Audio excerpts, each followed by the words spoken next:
From a town nobody cares about comes a podcast filled with topics and stories from two guys with no limits, no filter, and a whole bunch of nonsense. Broadcasting throughout the multiverse and to galaxies far, far away, thanks to the power of the internet. Here are your hosts, Blake West and Andrew Waddle. These guys right here. Do it because that's bad. Yeah, but I'd be like, I'm done. Yeah, can't listen to it. I cut a 40-minute section out of just him chewing. It was bad. So anyways, we're these guys right here. Welcome back, guys. I'm AJ and this is Blake, and we have Cody over here with us. What's up, guys? Your turn. All right, so Cody, I was supposed to ask you this after you guys had your thing. So AJ told me he knows you from jiu-jitsu. Yeah. So you guys had that tournament, what, 2 Saturdays ago? Yeah. We had a Fuji tournament 2 weekends ago. Fuji's a local promotion that they travel alongside the East Coast. Oh, cool. Okay. Putting on jiu-jitsu tournaments for like local schools and stuff like that. We've been at school for about 3 years now. We took about 50 students. Wow. About 30 kids and 20 adults altogether. Okay. We placed first overall in the kids/teens division, and we got second place in the adult division. That's awesome. Yeah. That's really awesome. Yeah, I saw you placed. I don't have you on Facebook, so I don't know if you did or not. I actually don't use Facebook at all. If you want to IG me, I'm at Cody Hummel BJJ. What's IG? Instagram. Oh, yeah. okay. I only have one for my record label, and I don't know how to use it. Yeah. So Yeah. I hate Facebook. I A lot just of people post a don't. picture. He actually runs our Gracie Baja one because, people don't like to do it. Yeah, well, I don't know I'm like, I think this is how it works, and that's it. I never use it. But yeah, that's awesome. That's awesome. Since we jumped straight into that, I wore this shirt today. Yeah. I actually got it there. It says Reap the Reaper. But it's something that the guy who runs it, his name's Tim Morthland. Oh, yeah, you were telling me he about runs that. Fuji, and all of these shirts go towards, like, veterans or people suffering from PTSD or depression and stuff. And all the proceeds go to helping those people get training because stuff like BJJ or combat sports can greatly help with Oh, things yeah, like that. yeah. The stimulation. So it's a great awesome. cause. Plus, it's a sweet-looking shirt. It is, Like, yeah. I mean, Yeah. That is a great cause. even though at my level I'm not actually allowed to reap, but he is. Yeah. So Now, where can the listeners, if they want to buy one to support that, where can they get that? I would assume FujiBJJ.com. Okay. I don't think he said where you could buy it online. You can probably contact Tim Morthland at on Facebook. That would probably be the best way I would go about doing it, is contacting him, reaching out to him, or trying to find a local Fuji and popping in and giving jiu-jitsu an experience. Yeah, that's awesome. So you competed in blue belt? Intermediate no-gi. Okay. So, I mean, there were still white belts in there, but like, Okay. yes, And essentially. What did you So compete in? I competed. I'm a blue belt, so I did blue belt in the gi, and then I did intermediate in the no gi. Oh, okay. So, Cool. yeah. Awesome. He usually does expert, though, which he didn't get to this time. Yeah. Wow, that's awesome. So this time I did a little bit more coaching than I normally would have. Oh, okay. I'm starting to get a little bit more advanced into the coaching aspect of jiu-jitsu. So like I was trying to help out as much as I could, and I just got a little busy and I just didn't have Never the time. tested. Yeah, I didn't have the time to go up and like request an extra division. So Yeah. I mean, it is what it is, but But you feel proud of what you did. Yeah. Yeah. I mean, I didn't get the results I wanted, but here's the thing: like everybody loses, and it's no big deal. I just gotta do better next time. It makes you have that fire to want to compete Yeah. and You do don't better. lose, you learn. Yeah, right. Exactly. That's how I always looked at like things like that. You don't lose. It's more like, what can I do better for next time? How can I kick this guy's ass next time? Yeah. Things like that. Yeah. Basically, that's really cool. That's really cool. Yeah, because he was telling me that you started coaching, or that you were starting down that path to like coach and stuff. Now, is it going to be like adults or more?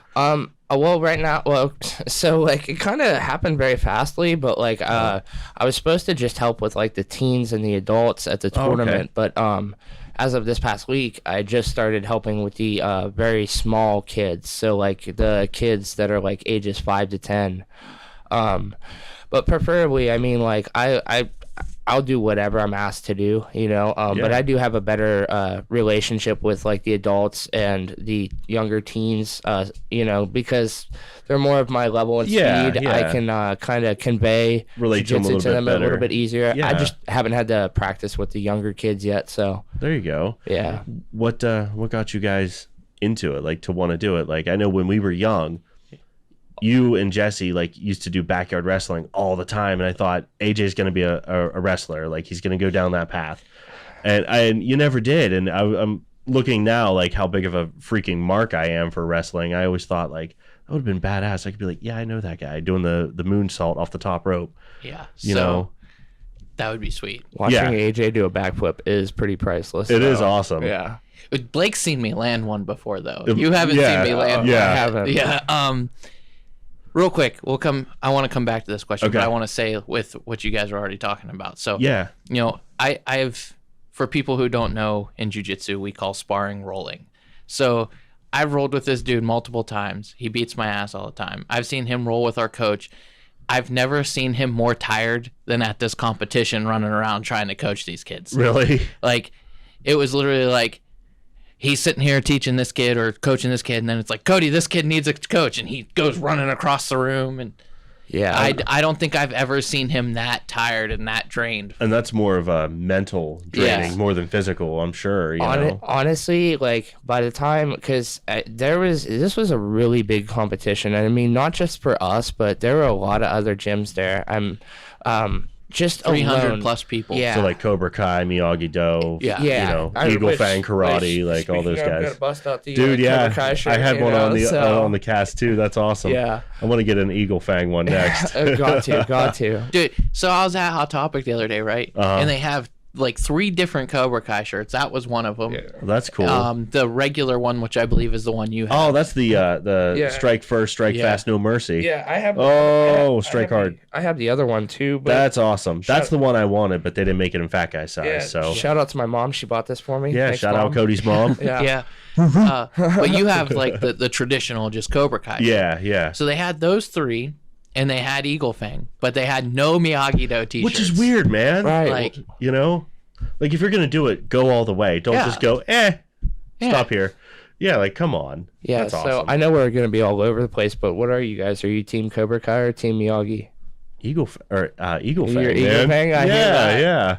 How about you? I mean, I'm Team Where would Miyagi-Do. Yeah, this is where we're drawing it in the sand. But I'm torn, because like I like Miyagi-Do because I like the Karate Kid movies, and you know I like Mr. Miyagi, and there's that. But I mean, Peyton List is a badass. So her character Tori, for people who don't know, like, is a badass. Yeah. Like she literally really is. She's good Cobra at that. Kai. Yeah. But I mean, it also depends too. Like, I like the new Cobra Kai. I don't like old Cobra Kai. You know, I don't like Jonathan Kreese. Yeah. Fuck that dude.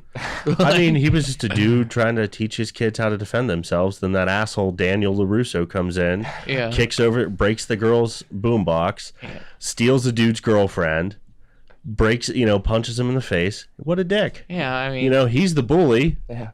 In a way. He's the bully through the whole thing. Rewatch that movie and tell me he's not the bully. Yeah, but I mean, he got the girl. Yeah, but I mean, but did he though? No. You see? No, some weird guy did. Yeah, so like throwing out a bunch of spoilers, by the way, for people who haven't watched Cobra If they haven't watched it yet, fuck them. Yeah. I mean, it's where are you if you haven't seen it by now? Yeah, if you haven't, I mean, quit living under a rock. Yeah. Need this. Uh-oh.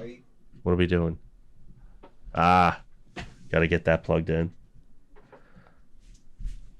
But anyway, so like back to my original question, like what made you want to try this? So actually it's a kind of a long story for me, at least, because like so I was a drug addict for a real long time, and I actually I didn't get clean with jiu-jitsu, so like I didn't like just walk in off the street or anything like that. I actually got clean prior to coming to jiu-jitsu, and honestly, awesome. jiu-jitsu is what kept me sober. Yeah. How long have you been?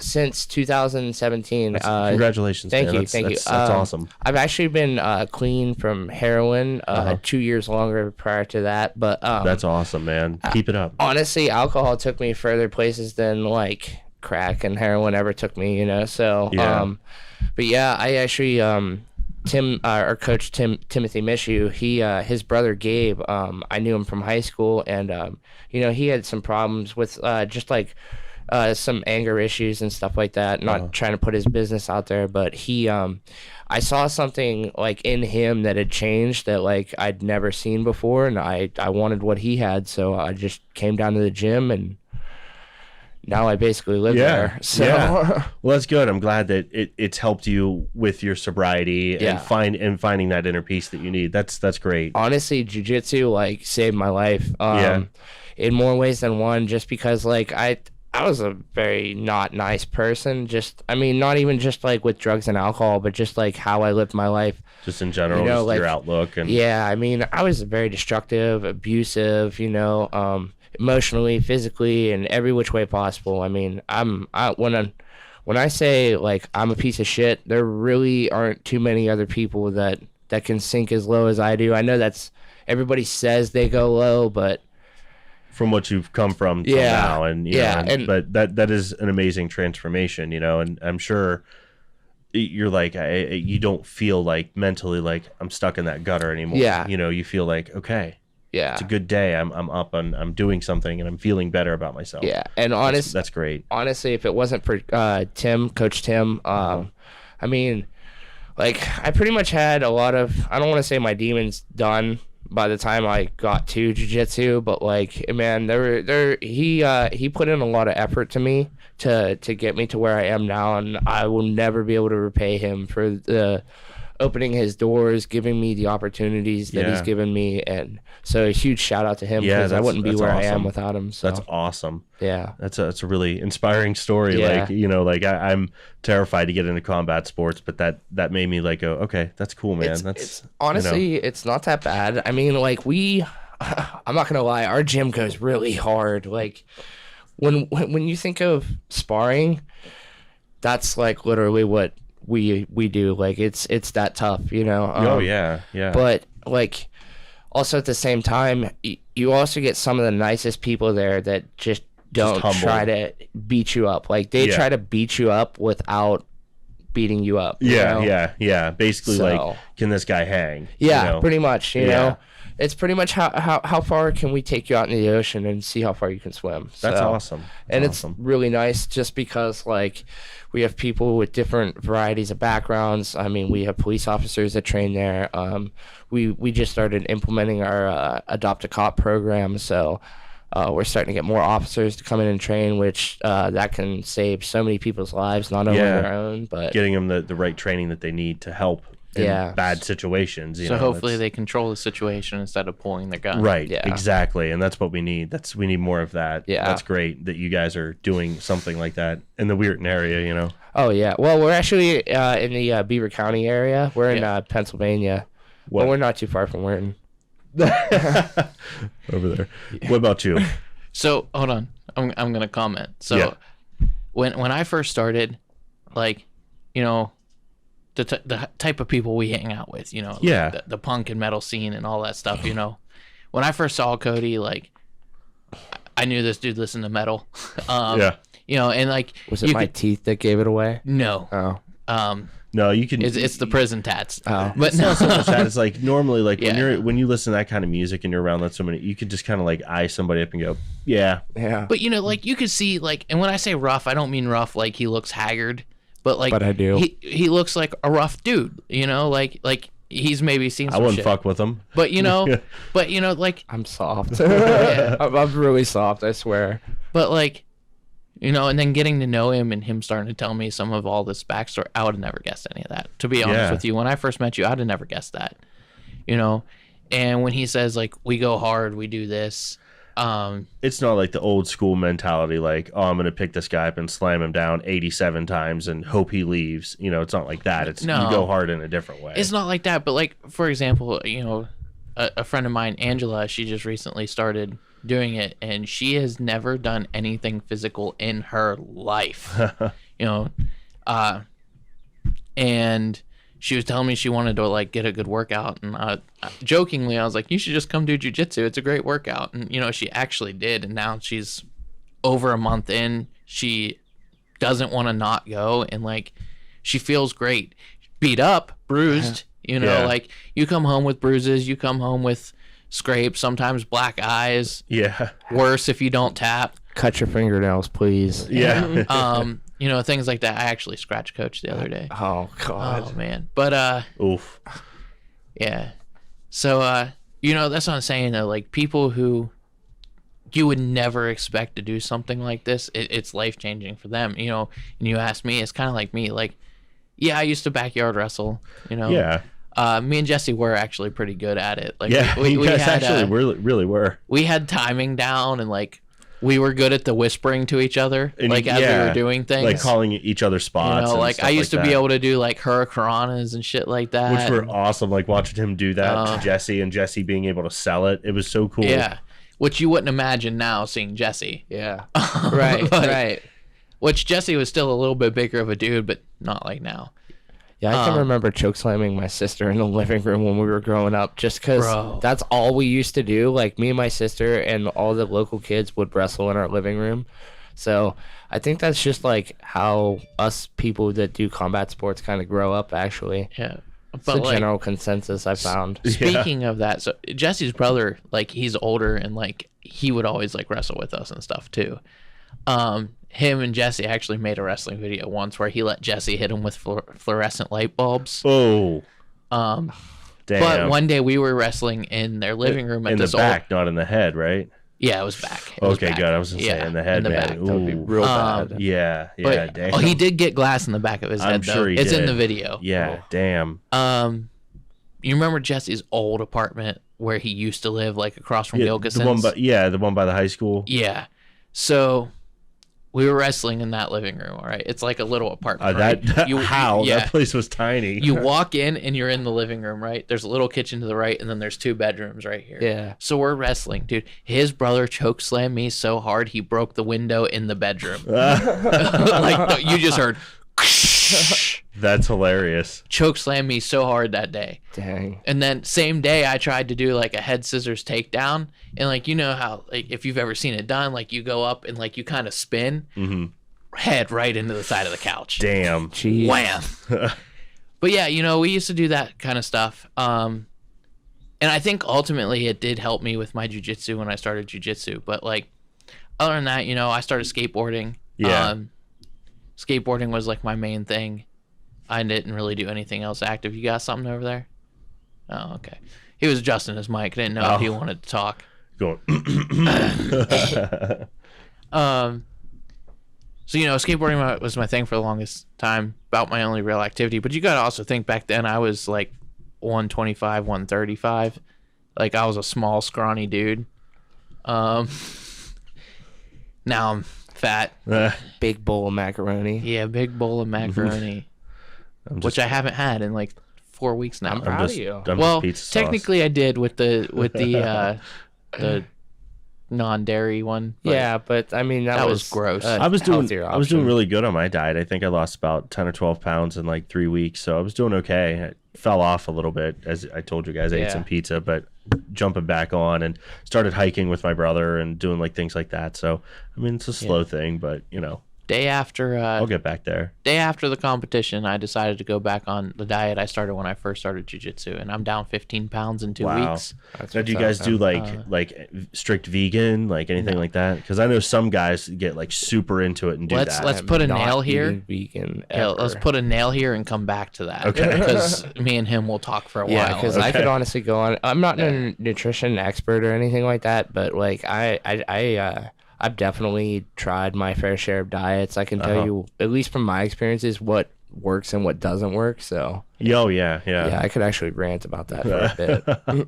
Yeah. So, anyways, anyways, when I decided I wanted to get back in shape and was like looking into stuff, I actually talked to, I don't know if you remember him. His name was CJ Ward. Sounds familiar. He was a year or two above us. If I saw him, I'd probably. But I remember it in high school. Well, even before high school, middle school and stuff. CJ always did martial arts. He was big into karate and taekwondo. I think he said he's 3rd degree black belt in taekwondo now. Damn. But I talked to him and I was talking about taekwondo and I was like, I could do taekwondo, and he told me he would like teach me stuff until I could find a school to go to. And Garrett had been doing jiu-jitsu for about 3 months now, which I believe he got turned on to it from Zach. Shout out Zach Taylor, by the way. Yeah. Wait, like that Zach Yes, Taylor? that Zach really? Taylor. No way, man. That's Yeah. awesome. Yeah. I didn't know he was doing that. He is such a savage. savage. Really? Yeah. That's awesome, He's man. way better than I am, for sure. He's a killer. Wow. Wow. I didn't know that. Like, I knew him when he was like younger, like 13, 14. Zachy like, around there. Vengeance. Sorry for that, Zach. No, I didn't know that's what he went by, but But I remember when he was a young kid. bringing That's up old awesome. memories there. He chokes you out. I'm going to laugh. So What degree belt, or is he like a black belt? Or He's is he blue. He's- blue. yeah. Oh, okay. he's a 2-stripe blue belt, which he should not be. I personally think he should be more, but that's not my decision. So. Yeah. I'm gonna say it. I don't care. Uh-oh. Yeah, I think Zach is Cut a promo on him. well. No, the best promo I could cut on him is that, like, I'm a 4-stripe blue belt, and Zach, he is bigger than I am, but even when you in jiu-jitsu, things like strength, speed, agility, flexibility, those things come into a point, right? Right. So, like, Zach is a bigger guy. He's heavier than I am, but he has very, like, honestly, in my opinion, probably the most technical person in the gi there by far. Really? And his leg locks in the no gi are pretty on point. People just, he doesn't compete a whole lot, so he really hasn't gotten to get out there and test his skill. But I mean, listen, that is one of my hardest training partners that taps me with ease. And I mean, I'm a 4-stripe blue belt, so Yeah. if he can make me look like a turd, then Then sky's the we're limit probably for him. we're probably equal. We should be equal, but I mean, he had some I don't issues or something, or I don't know, but whatever happened, I mean, the rank doesn't matter regardless, because I mean, we're all going to train jiu-jitsu no matter what. Yeah. But, at the end of the day, he's just as good as the rest of us, no matter what his rank is. So That's awesome. Yep. That's awesome. I didn't know he was doing that. Yeah, he was. That's really cool. I didn't know until I got there. Like I said, You come in, you're like, oh shit. Yeah, Garrett. They said Garrett just kept bugging me about it. Now is Garrett in the same school as you guys? Yes. Oh, okay. Yeah.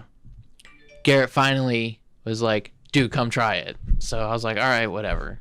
I had no intentions of BJJ. Like, I did not want to, I just wanted to kick someone in the face. and you still can't even touch your fucking toes. I could touch my toes. I grabbed them the other day. Just a little funny story real quick. I can touch my toes. Fuck you. When we do I'm warm-ups, just going to stick with that. when we do warm-ups in the gym and I lead them, I do not let us move on to the next stretch until AJ can touch his toes a little bit further every day. Huh. Because he's so inflexible. It's bad. It's so Coming bad. from the dude that could do like hurricanranas and stuff, And you yeah, know? I It can't was do nuts. backflips, but like I can touch my toes, Yeah. like Yeah. Huh. Yeah, man. I used to see him do that. Like, seriously, he would jump up, do like, get in position, and then he would flip over, and Jesse would like sell it for him. But it was like, oh my god, I could probably still do that. the hurricanrana. Yeah. That's Yeah. awesome. I would just need someone who could Yeah, sell it. yeah. I could probably still There's do a couple guys from like the area, like Pittsburgh and like Weirton and stuff like that, that are actually like on the independent wrestling scene. A couple of them actually got signed and are in AEW now, That's and a couple are in insane. That's WWE pretty and sweet, stuff like yeah. that. It's and actually they've had names like CM Punk and stuff like that come See, through. I'd that probably have this problem though. Like if I went to fake wrestle with someone now, I'd actually choke them. You'll be surprised. A lot of those guys actually train like BJJ There are and some, different Yeah, stuff but to keep that's not what I'm in saying. shape and flexibility and to make the submissions look Yeah, better. that's not what I'm saying though. I'm saying like, I don't think I could fake a guillotine anymore. I think I would just choke them. Oh yeah, I understand what Yeah. you mean. Like you definitely couldn't put on like I'm probably gonna catch a little flack for this, but like I heel hook my kids sometimes. Like I don't like do the submission for real or anything like that. But you know, like to scoop them up. Yeah, it's kind of like you just do it without thinking. You know, like you just like you horse around with somebody and you're just like, oh wow, we're in this like. You know, you find yourself like you don't obviously you're not squeezing them or hurting them or anything like that, but it's like around. You physically your body just starts going to the position like you're getting ready to do it, and it's like you do it without even thinking. It's so muscle memory, it's insane. Now, are you trying? That is actually a good question. Are you trying to get your kid into? So my one son, so I have 3 kids. I have an 8-year-old named Jackson, a 5-year-old named Krypton who does do jiu-jitsu. My 8-year-old isn't really interested in it. He is, but he's not at the same time. He thinks he's going to be a ninja. So hey, teach their own. Eventually, specifically a Naruto ninja. Oh, you even said it right. I'm proud of you. Yeah. By the way, it's not Naruto. It's Naruto, and I make fun of that. So. Whatever. Is it really? No, it's Naruto. Oh. He's just a dipshit. It's Naruto. Oh. Yeah. Yeah. Because that shit is gay. Yeah, I'm not an anime guy either. Yeah. I mean... Except for some DBZ, I can watch like the old stuff, like the abridged, if you've ever seen that. Those are hilarious. See, you need to watch Super. That was fine back in the day. You told me that. Yeah. Old stuff back in the day was fine, but it's like all this new school stuff, like... I mean, even though like Family Guy and stuff like that is not on the same like thing as Naruto, but like, sorry Warren, but yeah, I mean, it's just I don't know, I can't do this stuff. It like makes me dumber than I already am, and I can't afford to get any stupider. So I mean, hey, I don't have anything against anybody. I don't have anything either. It's just technically you could watch the subs and then you have to read it, and that might make you a little smarter. Yeah, maybe. I mean, I guess people could say the same, like, oh, you watch pro wrestling, duh. Yeah. I mean, I don't mean it in a negative way. No. I just mean like for me, like I'm just sitting. I have so much better. I could be doing like not saying that. It's just not your bag. Yeah, it's not my bag. Yeah, I'm just gonna stop it there. Yeah, we'll stop there. Foot in mouth. I do that a lot. I love how far off topic we got here. Yeah, but that's the show. That's why we're these guys right here. Yeah. Go from things. We'll segue back to it. Yeah, we'll segue to it. But anyways, we'll go back. So yeah, Garrett got me to go. I went, and then after that first day, I was like, I don't know. But that whole week after, all I thought about was jiu-jitsu. So I ended up signing up the next week, and the rest now is history. I'm here. That's awesome. And I think the backyard wrestling, did ultimately help kind of jiu-jitsu. just pique that interest a little bit. Most people in the gym will probably say my strongest thing in jiu-jitsu is my takedowns, and guess where I get that? Yeah. Yeah. Dude, AJ can hit some throws. Really? For real. Yeah, like everybody knows not to like stand tall with him. Like there's a couple of different styles of stances you can stand in.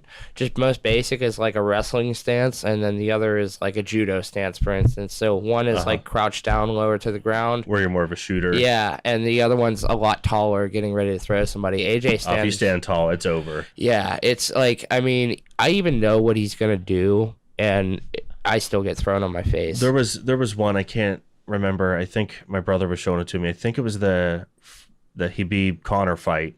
Conor McGregor was watching him. You're gonna have to look at him for that. It was the Habib Connor. I think it was this, and it like Habib like got down, and Conor thought, oh, he's coming, so he went to swing, totally missed. Habib scooped him up. It was over. Yeah, that was it. Yep. It was over. Was double leg. Yep. And he just sat on him and he beat him up, and he told him, now's the time to stop. Yeah. Which for me, like, I'm not into fighting or like watching that, but to me that was like, finally the bully got his ass beat. Like you have a bad guy shirt. Well, I like Chael. I don't even have one. I like Chael Sonnen, like, because like he calls everybody a dummy, Yeah, I hear that. He's funny. Yeah. Yeah. No, I honestly, I hate Conor McGregor. Not for like any bad reasons or anything. He's a great fighter. I can respect the dude because I mean, he did change the game. He did. The guy is good, but I just don't like his personality. That's exactly it. I just don't like the whole he needs to perform now, you know, like he needs to put up or shut up. I guess not get the titles and not defend them for 2 years. Right, right. Or just to think that I can. So Brock Lesnar? Oh, sorry. Yeah, right. Or exactly. Brock Lesnar. That's exactly. a perfect example.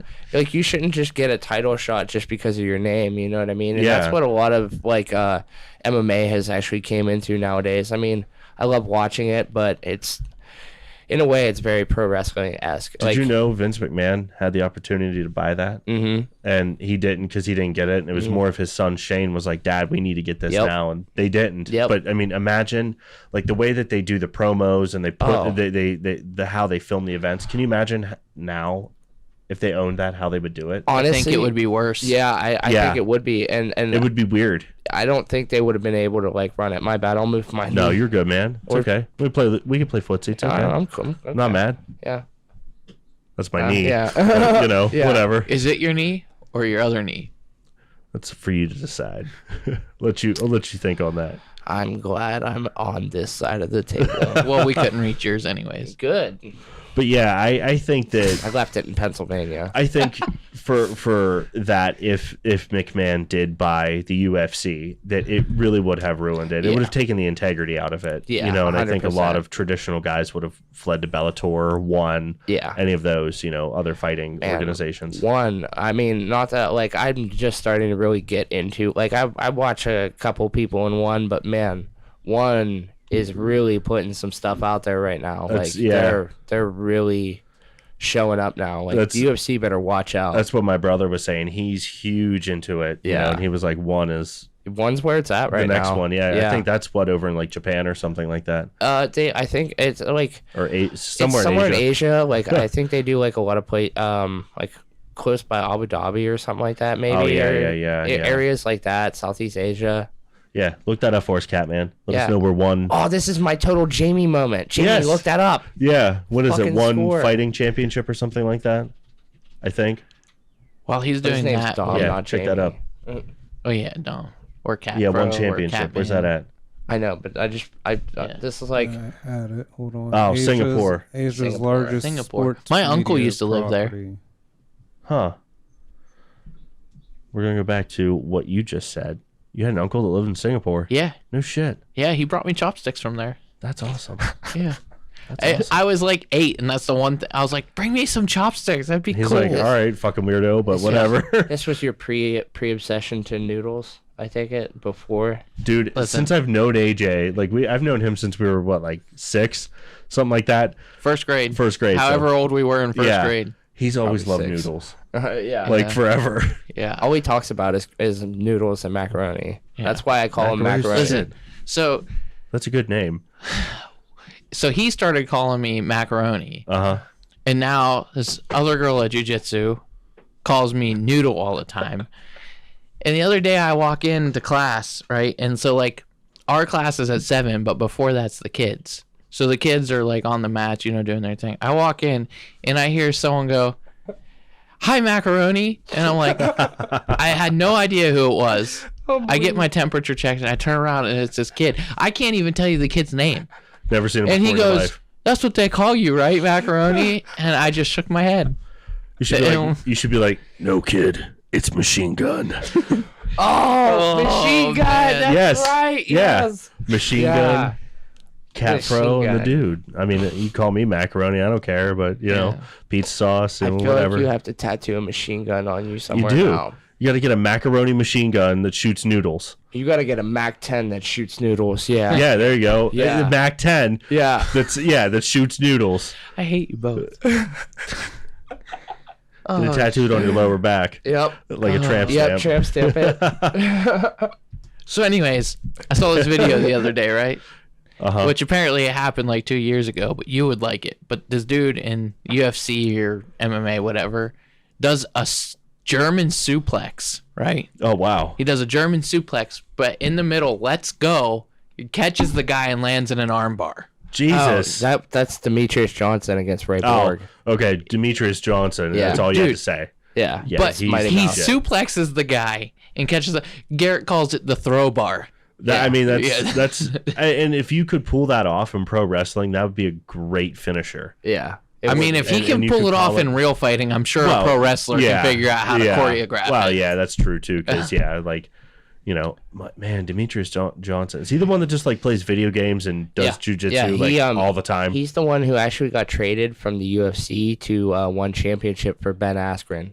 Oh wow! Yeah, that's the guy who when all that happened a few years ago. That knockout though that he had from Jorge Masvidal. I watched that. Did you see that? I probably listen. I literally, my jaw dropped to the floor. I mean, I don't really miss a UFC fight hardly ever. I mean, now that they started, you and my brother would get along real well.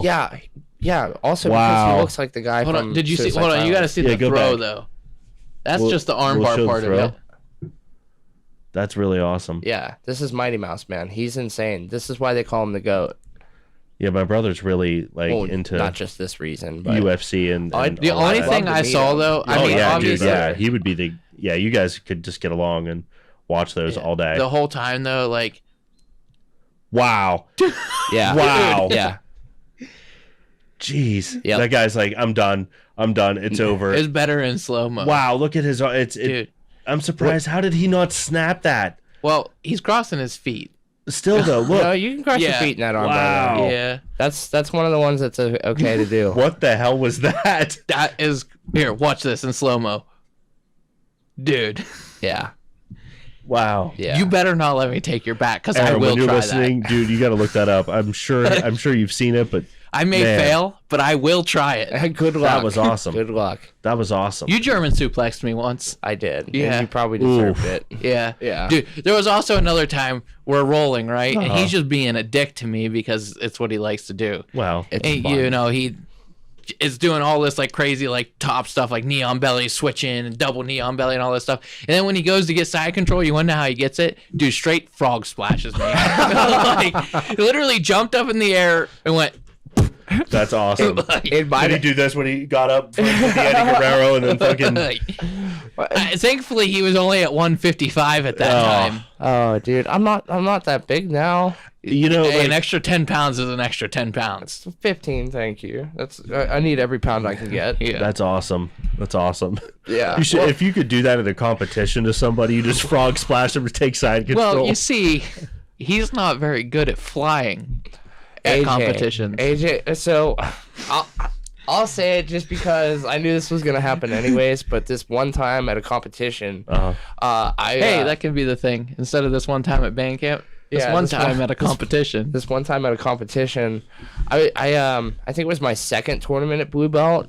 I was like, I had to change my game up. Like, I didn't change my game. This is the tournament that made me realize I had to start doing other stuff because I was trying to submit this guy with the same old stuff I was doing at White Belt, and it wasn't working. And so I was getting frustrated halfway through this match, and I was like, fuck it. I'm just going to send it and jump for this armbar. Well, not a good idea. Not a good idea because my face broke my fall. And, I mean, like... pull up a flying armbar on there.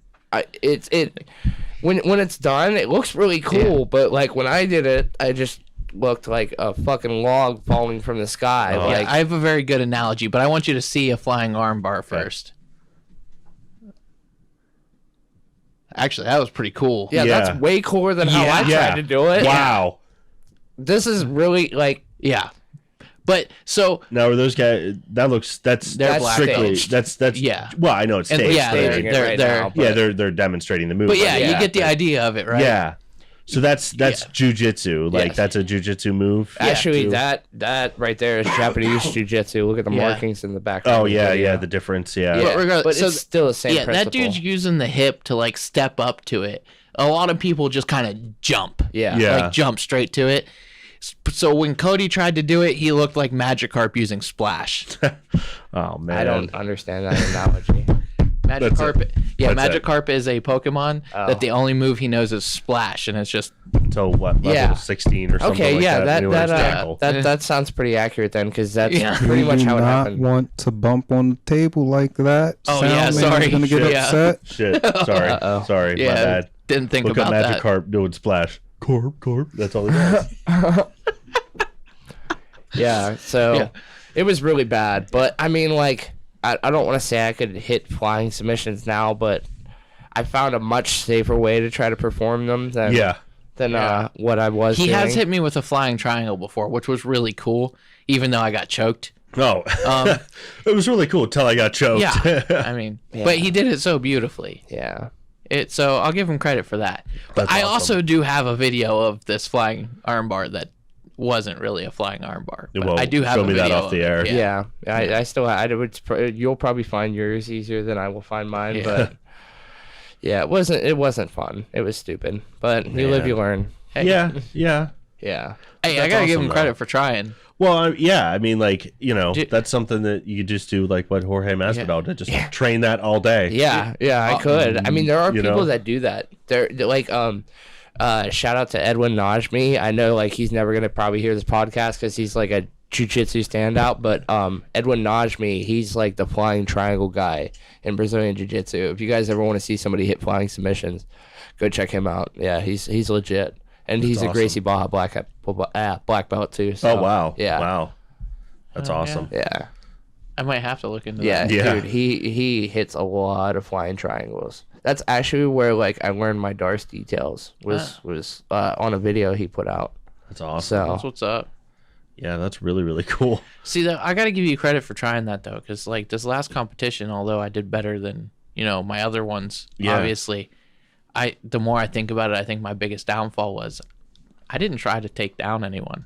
I waited for them to come to me. yeah, I didn't go for any. So it was more of a I didn't you play were more my of a game. defense game. My game Right. is takedowns, and Right. I didn't play it.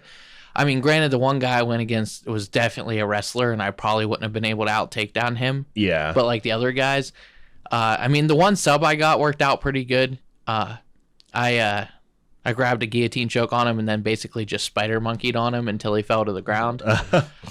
Submitted him in 31 seconds, fastest submission in my division, so I'll take that. Yeah. You're like, just saying.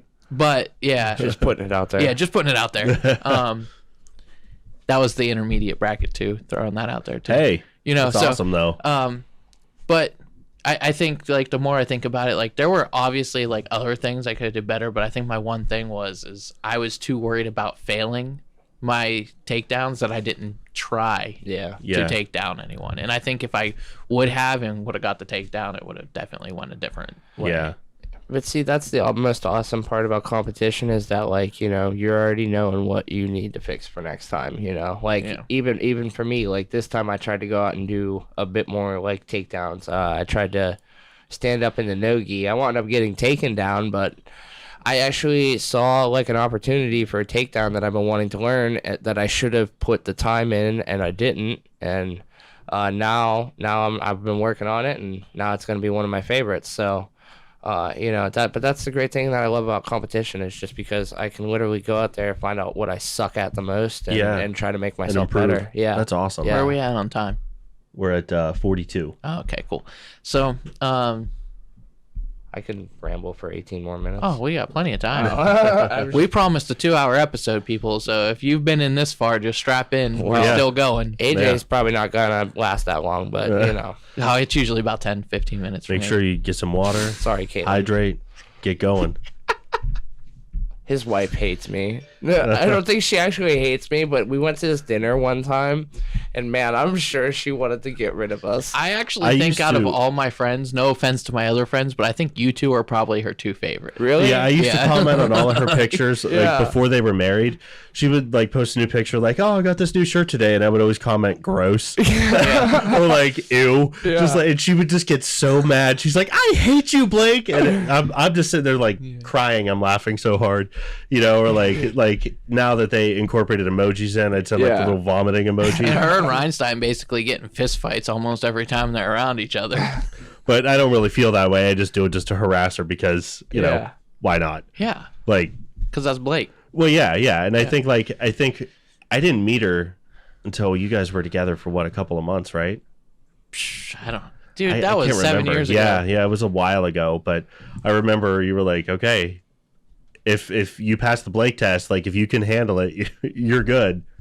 I just remember like harassing her a little bit and She held her own. She was That's good. most of my friends. Like when I meet friends, especially friends that are like, "Oh, let's play PlayStation together." If you can be in the PlayStation party with Jesse and Dan, then you pass the test. Yeah. Yeah, you win. Which fuck you, Dan. Yeah. Anyways, Still to this day. but 10 years from now, fuck you, Dan. yeah, 10 years from then, fuck you, Dan. Always and forever. yeah. Yeah. Then, now, forever. Fuck Dan. Still don't think she's not as mad as me. Like I'm still think she'd rather put up with me more than Alec though. I mean, every time I see her, I literally hear about how he's puked in your house every time. Sorry, Alec. Yeah. Oh, man. Every time. Every time. That'll never go away. Yeah.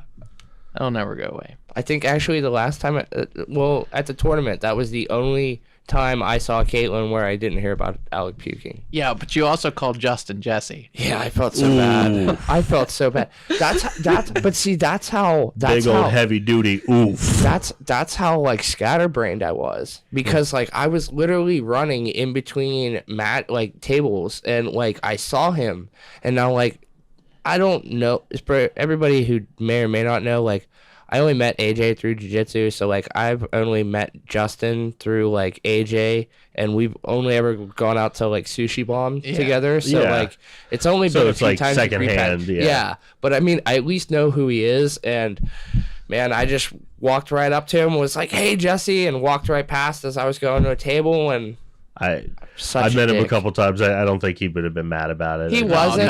He didn't even hear it. Yeah. He was probably like, "Oh, okay, whatever, man." Yeah. Cody apologized to him the other day. He's like, "I didn't even know." Yeah. But I just probably should. the funny thing It's is, all the good, first dude. time I brought I've done Justin, So many times. Not to But I Justin really and thought Jesse, but for that brief second, I really thought his name was Jesse. oh, dude, actually, the first time you met Justin, I brought him. We were going to Sushi Bomb after a weigh-in, and the way I introduced him is I said, "Hey everyone, this is my fiance's brother."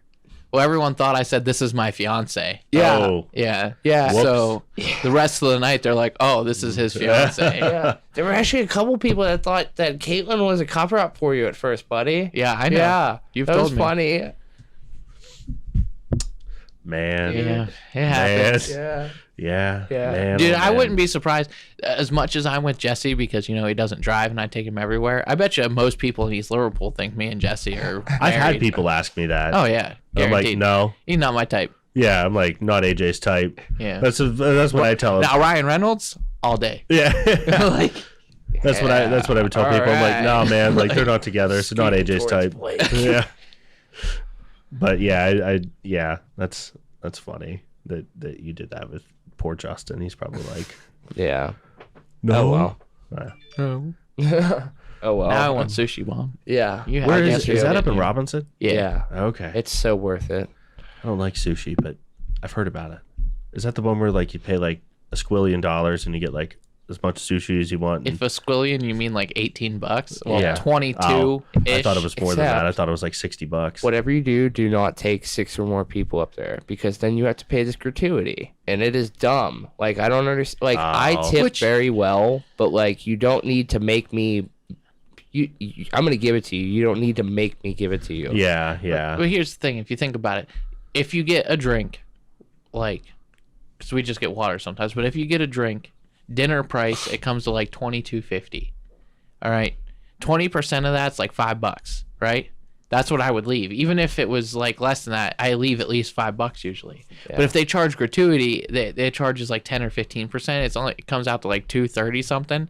If you charge me gratuity, that's all you're getting, because you're forcing it on me. Yeah. So don't charge it, and you'll get more. I always pay like, even if it's like a $30 bill, I always give like $15 for the tip. Yeah. See, Because I think about people that like don't tip. right. You know, the old people that think, oh, I gave them $3 or $5. That's great. And it's like, Right. no, you know, they've got kids, they've got bills, Right. they've got shit at home. I do the exact same thing, but when you force me into doing something that I'm Yeah. already gonna do, like It makes I people get, not I get wanna do it. spiteful about it. yeah, you makes know? people not want to do it. Yeah. Exactly. I get that. I get I that. gave I think, what was it, the last time we were there?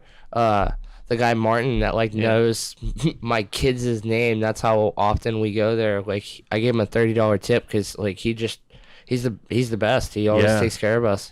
I still think it's funny though that I haven't seen him there since. I seriously feel like it's like, oh, he gave me $30. See ya, dude. I definitely have not seen him since. He's gone.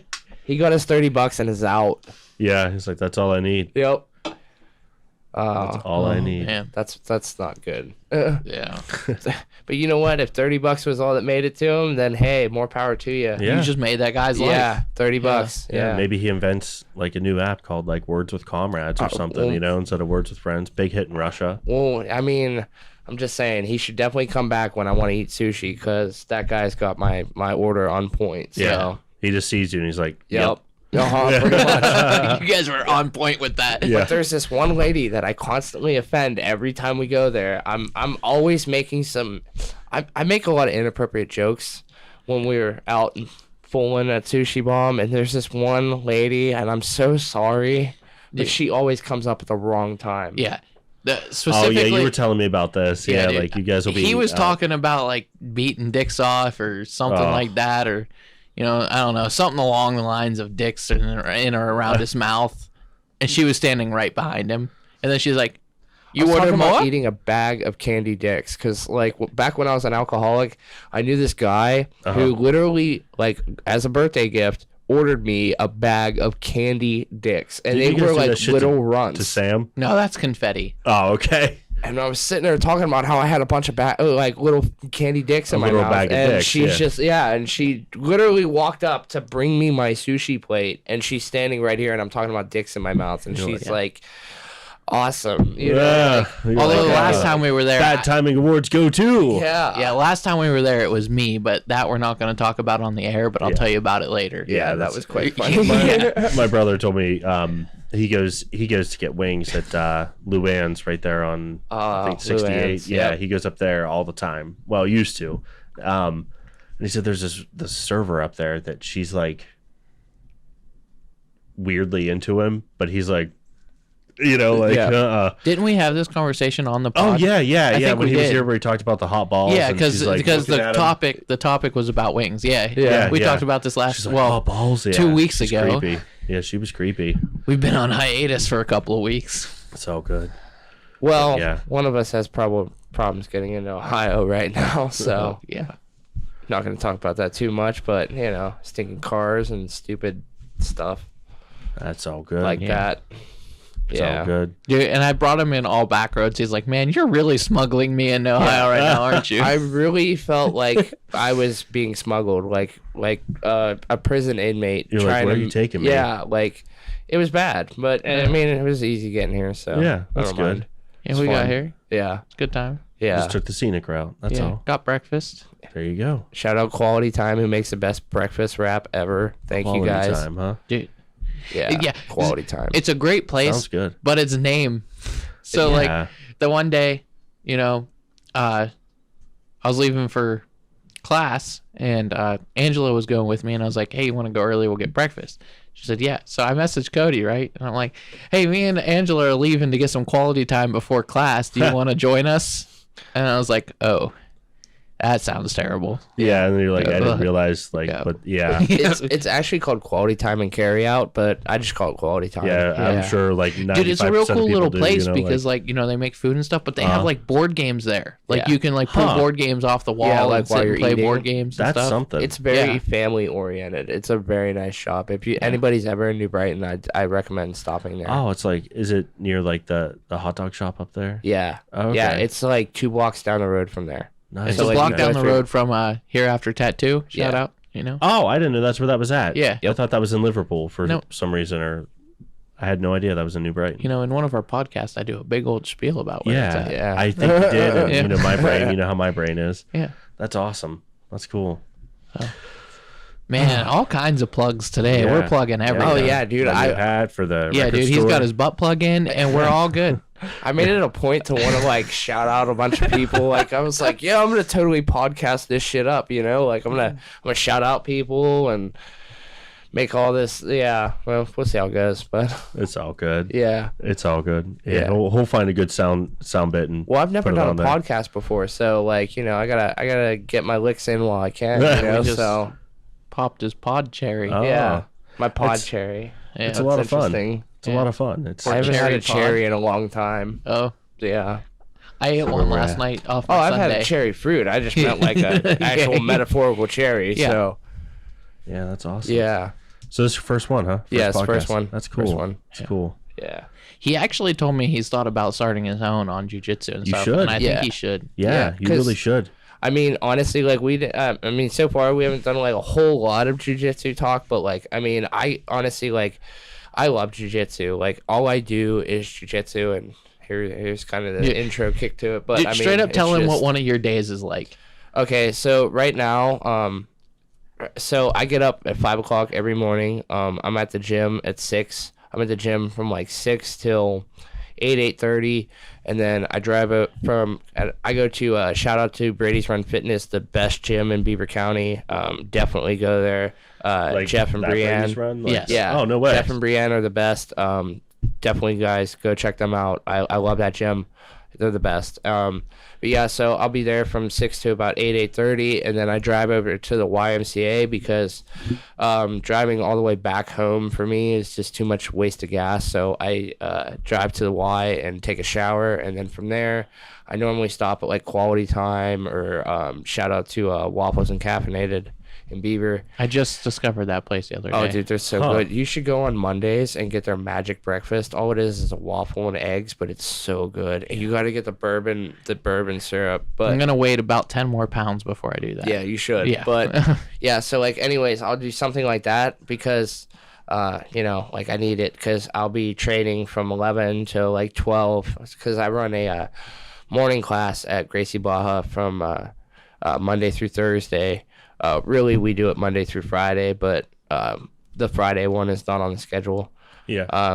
But yeah, so like then I'll train from 11 to 12. I normally leave the gym by like 1, and then as of now, I'm helping with the kids' classes. So like I'll be there from, I get there at 5 o'clock and I'll be there till 8:30, 9, sometimes 10 o'clock at night. It's so, been like 10 the last Yeah. couple of weeks. Wow. yeah, I'm normally there till about 10 o'clock at night. And so literally all I do is train all day. So like I don't work a full-time job. I actually don't work at all, but I train like it's a job. Like, Well, yeah, that's what they say for like things like a podcast or if you're in a band or Yeah. run a record, whatever it is that you do, make it a full-time job on top of literally whatever is you for do. me. And honestly though, like, Because if you're passionate about it, you should be putting all of your time that's into what it is. on Like, top of your other job. I literally, and even when I'm not training, I'm watching instructional videos. I'm watching, YouTube videos on jiu-jitsu, which very quickly, I just wanted to plug the PGF on YouTube. If you go to YouTube and you look up the PGF, basically it's like a jiu-jitsu tournament that's going on right now. It's like almost like a federation ran by Brandon McCaffrey. He's a 10th planet black belt. And it's a bunch of no-gi rolling, submission only. And anybody who does jiu-jitsu, please go check them out at the PGF home. That's Eddie on Bravo's YouTube. thing, right? Yeah, it's Eddie Bravo's thing. He's a black belt under Eddie Bravo. Oh, but, wow. Yeah, it's just really good, and it's free. It's free on YouTube. It doesn't cost anything. Go check them guys out, and you can watch a bunch of free content. It's so good. What was I talking about though before that? You're just a normal day. You're just your Oh day. yes, just so like even in between like all my classes and my workouts and everything, I'm watching jiu-jitsu. I'm watching stuff like this. All I'm doing is jiu-jitsu. Like, my coach was saying to me, he was just expressing concerns that like just to make sure that I don't get burnt out by doing all these classes now. And honestly, like, again, like I said, this is what keeps me sober. I'm not a douchebag when I train. So the more I get to train, the more time I get to be on the mats, the better for me and the better for, honestly, society. So Yeah. it's... Now, once you get like to what purple belt's coach, right? Yeah. Well, purple belt is like considered an expert in jiu-jitsu. Okay. And that's only, it's not only, but like, what I mean by it's only because like jiu-jitsu is literally the longest martial art you can probably train, at least to my knowledge, because it's one of the longest combat sports that takes to get a black belt in. I've heard that. Yeah, Yeah, it like can people will take- be a brown belt or purple belt for years. Yeah, I actually know this guy that was a purple belt for 10 years, like Wow. just on his purple belt supposedly for 10 years, which Wow. if that's the case, that's insane. I mean, he had stuff go on and whatnot. Not my place to sit here and tell about his story, but you know, I mean, it's just incredible that like that's what it takes to get to this level. But so purple belt is considered an expert. At the expert level, you can start like opening your own school. You know, you can start teaching private lessons, which is something that I'd like to do eventually. Yeah. Which I actually already do now with a couple people. Shout out to Michael Osman, and I even give AJ private sometimes when he wants to show up early. That's awesome. And honestly, I'm just so thankful for those guys because they don't pay me money or anything like that, but what they do is they give me the opportunity to try to better my skill and work on my teaching because I ramble a lot when I teach. Well, not teach, coach, whatever you want to call it. I call it teaching because you're technically teaching somebody a skill. You know what I mean? Yeah. Coaching is just like, I feel like you're only giving them a piece of the information as to where like I really try to give. I will literally shove every bit of it down your throat. I don't care as long as you're listening to me. Teaching to me, teaching is when you're actually teaching the technique, when the person's learning it. Coaching is when you're like running there and squeeze his head. Yeah, yeah. Like you know, left foot here, right foot there. Anybody which sometimes you have to do. Yeah, literally. Yeah. But teaching explains why your left foot is here and why your right foot is here and why you have to do that as opposed to just put them there and throw the guy down. Like that doesn't teach you anything. Exactly. Any schmuck can stand there and do that, you know? Right. But yeah. And our coach is very big on the finer details of things. So that's something that I stress is fundamentals and like really being super technical, hammering everything out to its finest point. So, that's awesome.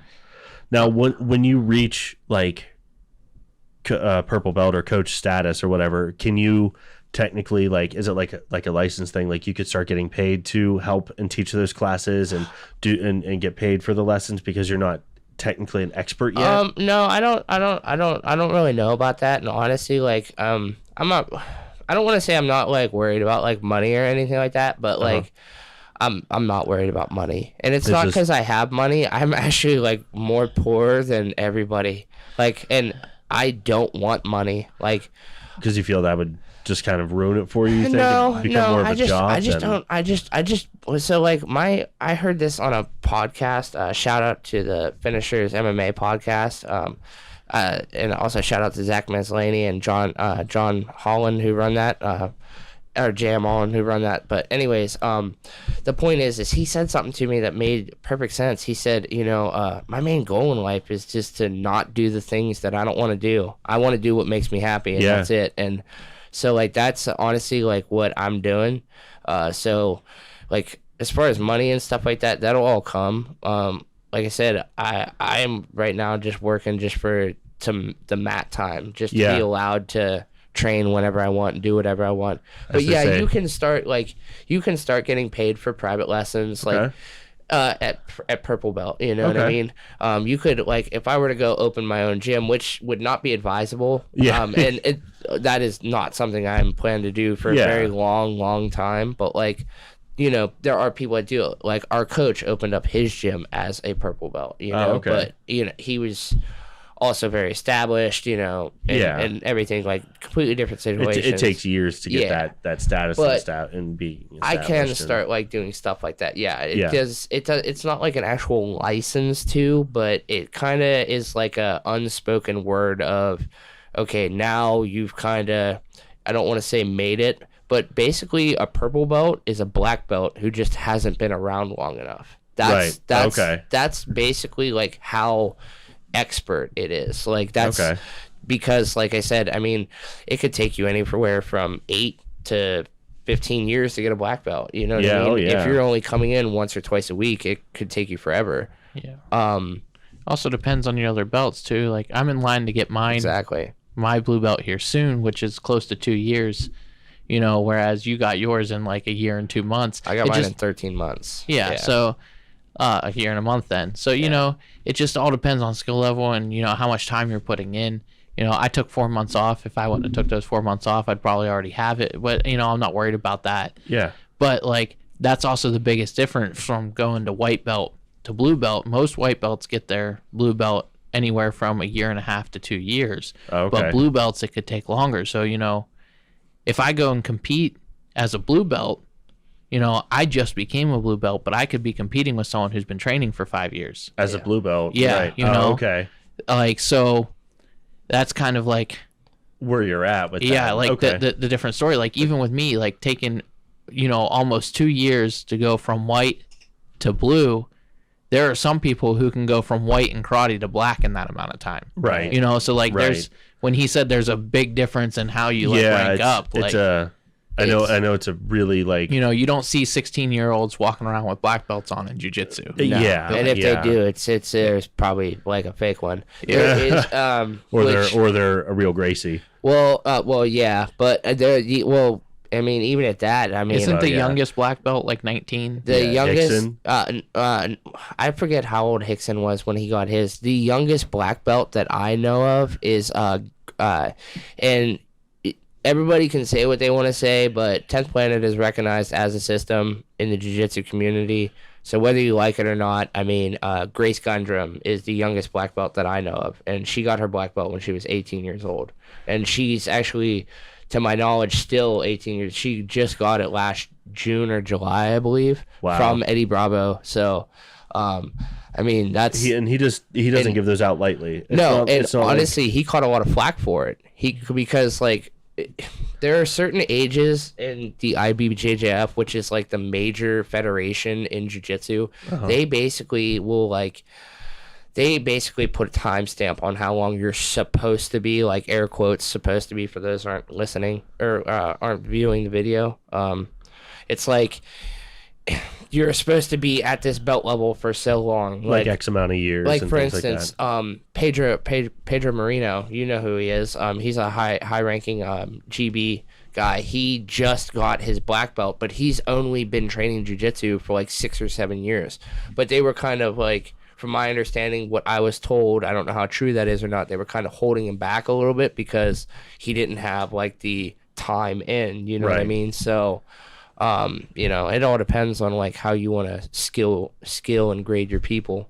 Okay, that makes sense. And that's like a coral belt. Like, you'll never see that ever. Actually, our dude Alec has met one. Yeah. Really? Yeah. But it is like a legit real coral belt? Yeah. Or like there's one down in Florida, in Kissimmee. Is it Kissimmee? It's close to Orlando. I don't remember which one it was. I believe it's Kissimmee, but there's a few. I don't want to call them unicorns, but I mean, you're not going to see one in like Beaver County, Pennsylvania. Yeah. You know what I mean? Unless you're paying a bunch of money for a seminar. Exactly. Yeah, right. Yeah.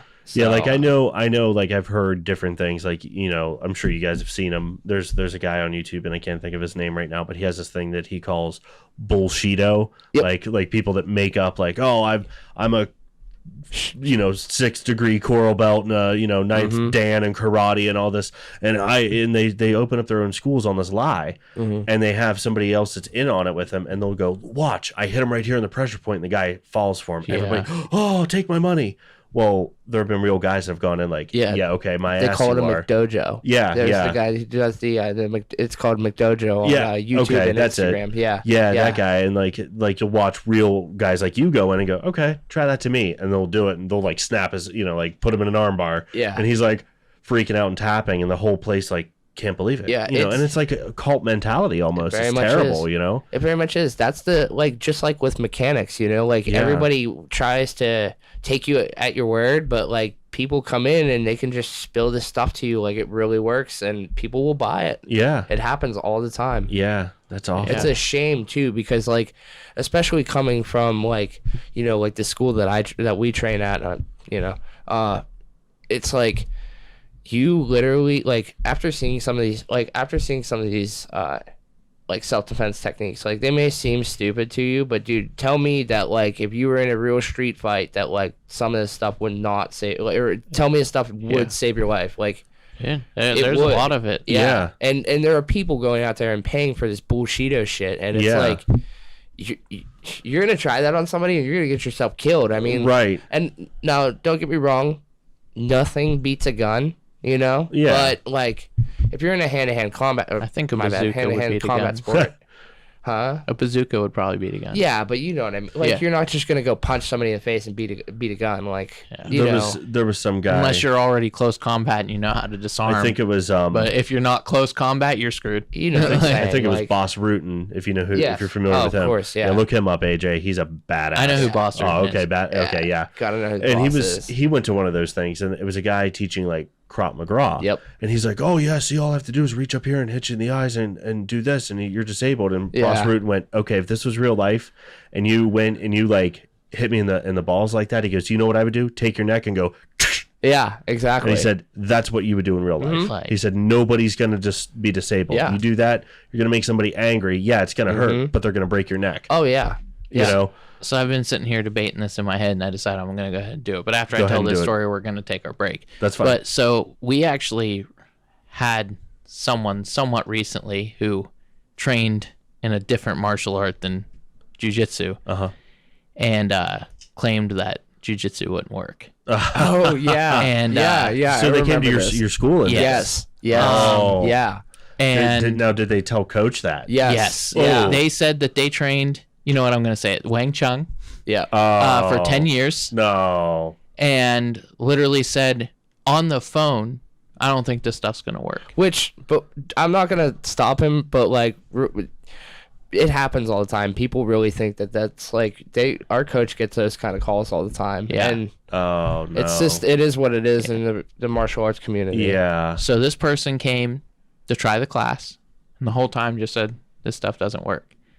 So at the end of class, coach said, you want to roll? He's like, come at me with everything you got. Punch, kicks, everything. Destroyed them. Oh yeah. Like, walked through them. I unfortunately, terrible. I'm telling this story as a secondhand story. I didn't get to see it, and I wish I would have. Yeah, 'cause I was Bo sitting would've right been out. there. Yeah, so he Oh, was yeah, sitting right there.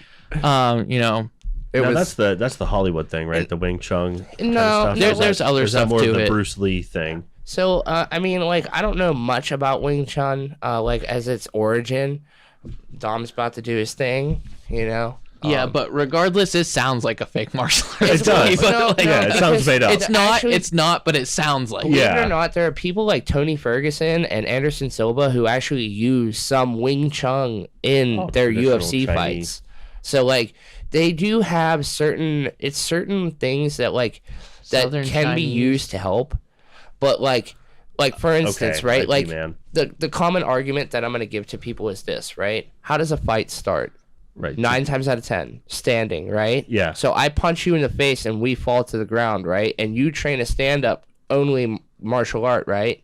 It's What over. happens when you get to the ground? Nothing. It's Because over. you're not just gonna magically go, "Hey, buddy, you know what? I only know how to do this from the ground up. Will you let me stand back up?" You don't have a referee that stops the fight doesn't and work like pulls that. people back Yeah. up. Yeah, this isn't boxing. Yeah, I mean, I'm never gonna say that jiu-jitsu is the best martial art. I mean, I do say it is. It's my opinion, but like It's the most practical. it is. But you need to have some form of a stand-up idea, Some and- striking. Yeah, some striking, because in Pennsylvania, which where I'm from, I mean, the biggest thing is wrestling, and you can easily get into a street fight with a wrestler, and guess yeah. what? They're gonna slam you on your face, and you're gonna get Yeah, Western PA Messed is up. big on wrestling. yeah. It's I actually met Kurt Angle. Really? One time. Yeah. holy yeah. crap, that's Yeah, got to be at- awesome. It was in Robinson at Saga. Nice. Yeah. nice. This was also on a previous podcast. yeah, Yeah, I, yeah. I was gonna say I thought I remember that. Yeah. That's still cool though, man. Like Dude, Kurt Angle's Angle's a cool guy. Yeah. Yeah. Huge. He Yeah. did win an Olympic gold medal with a broken freaking neck. He did, yeah. Yeah. Well, and that's one thing that I wanted to ask AJ about, but we'll do that when we come back from our break here. Yeah. Do you want to actually take a break or? Yeah, Like let's you do need that. to pee, Yeah. okay. Well, no, like I want to stretch I real love quick. how Okay. I'm doing a general consensus on breaking. Really? Yeah. Oh, well, in that Yeah. case. Oh, now we're doing it. Oh, okay. Okay. Now we're back, ladies and gentlemen. Thank you, Cat Fro. Jesus Yeah. Christ, Catman over there. Technically, it was your fault for jumping ahead. What the hell? The back of my chair just fell off. Wow. Well, that's what you get for yelling at I him. guess that's what I get. Yeah. Sorry about that. Oh man, this is Damn. a great second half already. Yeah. Jesus. Oh. All right, so I know I had something I already asked you about belts. Let's just do this. Got to make a tradition. Every guest got to pull one. I hope I pull a good one. I hope you get the one that I put in there. Right, that, that's yeah. Well, I it's mean- definitely Blake's because it was written on the other He side. got it. He got it. I mean, technically my stepmom is, so. Wait, what is it? Your mom's a hoe. That's it. That's all it is. Yeah. There's no pull the real one. That was just me being an asshole. fuck. No, that's great though. Jeez. And I don't really think your mom is. I don't. No, my real mom's not. My stepmom might be. Meth is a dangerous drug, but favorite wrestler. Okay, now are we talking about favorite wrestler as in like WWE, or Oh, are yeah. we talking like okay? Yeah, like all right, new or old? Doesn't matter. Okay, because I mean, I don't really watch too much like new. Like I said before, I think I said this before. I don't really watch much TV now. But like, so I would say old school, definitely The Undertaker. I mean, like I was always a big fan of him, or Steve Austin. You know, like yeah. I grew up in the Attitude Attitude era. So, yeah, I would probably say The Undertaker, but I would also probably say like CM Punk's probably one of my favorite CM ones Punk's too. the shit. I don't know. There's a lot of Best in the greats. world. Yeah, Yeah. best in the world. I actually had his T-shirt for the longest time. Like I saw them in Pittsburgh, and bought his T-shirt. That That's T-shirt awesome. is why JDF called him out for a fight. Yeah. Oh, Really? Yeah, That's awesome. What about you? AJ Styles. Still? Yeah, so it's AJ been Styles, AJ is the Styles shit. for a while. He's awesome. But I'm not gonna lie, I like AJ Styles better in TNA than I do in WWE. Oh yeah, I mean, he's still great. He's a phenomenal wrestler. Like his technique and but he's everything what, like he does. 47 now, right? It's not even his age. It's the fact Which that he doesn't look WWE like at holds all. him back. Yeah, they don't know how to book him. You know, like he's great, and that's the thing I like about him. Even now, he doesn't have to have a title for him to be one of the best. Yeah, But, yeah. like- and that's rare that there are some guys that can do that. But yeah, they give him. I think they give him some stupid gimmicks and stuff. But dude, in TNA during like, what were those matches where they had the ropes going across the top? the and, X Division thing. yeah, dude. When he would do shit like that, like he had some pretty good shit going on. that was like what Yeah. 04 to 06. Yeah, like, him and Jeff Hardy have always been my two favorite wrestlers. Yeah, Jeff Hardy's the shit. Oh man, for me, Razor Ramon. Really? Oh, dude. Yeah. I hear that. Hey, yo. I actually didn't expect you to say that. Really? Who were yeah. you thinking?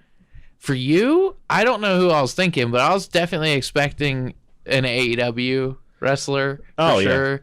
Or I don't know. Well, I just did not expect Razor Ramon. Razor at all. Ramon, Kenny Omega from New Japan and AEW for sure, and Chris Jericho. Those are like my top three right there. And CM Punk. I like Chris Jericho and all, but I like Chris Jericho when he had long hair. he You know has what I it mean? again. He's still, Oh, he does? Yeah, Yeah. yeah, he grew it back. Okay. But he also has a beer belly now too. Yeah, he just looks like mad bloated dad. Oh Yeah. God.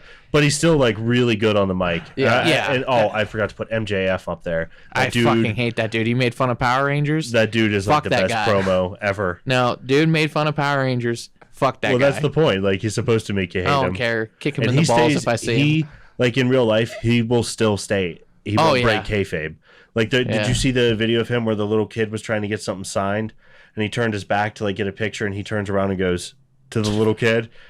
Yeah, like Wow. he stays in character the entire time. I mean, that is pretty dope that you stay in character, but you're gonna flip off a kid. well, I mean, like it Well, was so part does of the Randy joke. Orton. Yeah. But from what I Yeah. understand, that's just Randy Orton. Well, yeah. Well, it's part of the reason though that Randy Orton does that is people like approach him when he's like trying to work out. It's like, okay, that's part of his job. Oh, dude. You know, like how would you like it if someone was like harassing you on your job, taking pictures? You know what I mean? Like, honestly, like I get bothered when old men at the YMCA come up to me and try to have a conversation with their dick out. So like I can only imagine how these like famous people are with people with clothes on. So yeah, it's like yeah. I couldn't do it. I mean, don't get me wrong, I shoot, if I had people coming up to me asking for my autograph, don't get me wrong, I'd be like, you got it, buddy, but I think I would get annoyed with it. That's like with like Kurt Angle. Like he was with his family. I'm not gonna bother him. Right. You know, he's being a dad at this. You know, and some people are like, I don't care. I still would ask. It's like, yeah, but what if you were him? Yeah. You know, would you want somebody coming over while you're like gathering up your kids' food, Right. with your wife, and like someone's like, oh, will you sign? It's like, yeah, I will, but like. I waited till he got up and he was Yeah, leaving. Then yeah. I walked over, said, "Hey, big fan." He shook my hand. He was like, "Hey, thanks." And that was Right. it. But, like, That's how you go about it. yeah. I mean, for me, I know some people that's just the get thing. excited. When you're at something like for bands, when you're at Warped Tour or a show and you see them walking around, by all means. right.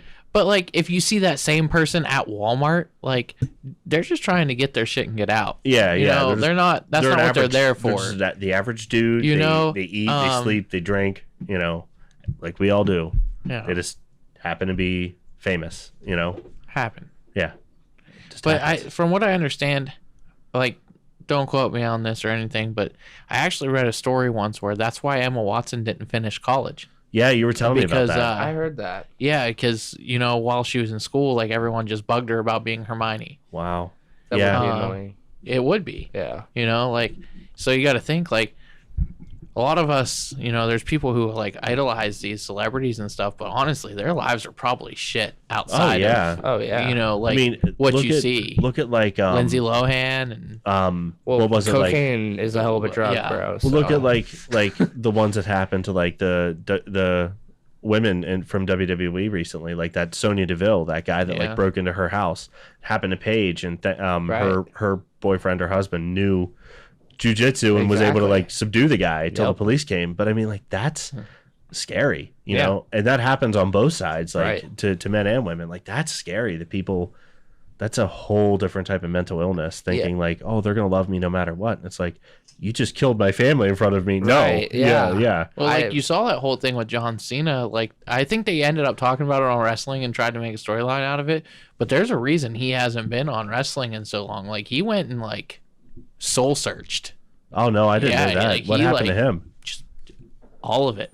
You oh know, wow, just it all being there. Like, I'm sure when you're in the limelight like that, like for like as that long as he was, exactly. I mean, that dude was on top for honestly. Like, I remember 20 years. Yeah, I remember when he came in. So this is like my gap in wrestling. Like, so he came in, and I remembered him being the thugonomics guy. Yeah, you know what I mean? And that's like when I stopped watching wrestling.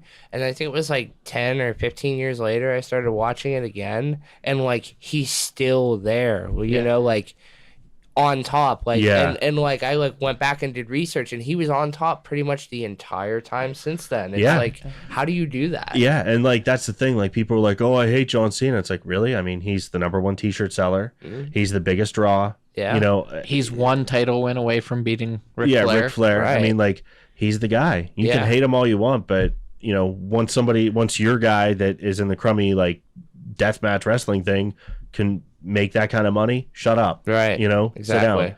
But like, yeah, it's something. Like, I don't know. I was amazed at how long he was able to last. I liked John Cena for a while. I did too. I first saw John Cena when he won the United States Championship. Yeah. And then he changed it to the spinner belt. And I thought that was cool. I thought it was cool. I don't now. Like, I look back at it now, and I'm like, man, that's stupid. It fit him. The thing too, like when he won the championship from JBL and he put the spinner plate on it, like that was cool. That worked for him. But then like when CM Punk had that, it was like, that's gross. You know, or like when Edge had it, you're like, that's like when other people won it, it didn't match. They did that right though. They used the Rock that changed it to the new one. But I hate how they look now. They look like toys now. You know, like the Universal and the. Well, that's because everything's so cheap nowadays. You know what I mean? Yeah. Nothing. I like really... the design of the new belts, and I like that the Universal like is red. It's blue now. It's on SmackDown. I mean, whatever. I like that they did something different. Yeah. You know, but I think to me the reason it looks like a toy is because I don't think it has the same quality in it used to. Like, dude, the spinner belt, that was real shit. Yeah, right. Like, those were diamonds and shit, man. Well, no, like, the actual Universal I think cost them $50,000 to make. You know, the one that you'll see like in the pictures. But you know what I know? The TV one. But that's what I'm saying. I think they made it to look good, but I think they made it with the purpose of merchandising. Exactly. That's what I've told people. I'm like, look at their audience right now, predominantly young kids. So they're gonna want to buy that.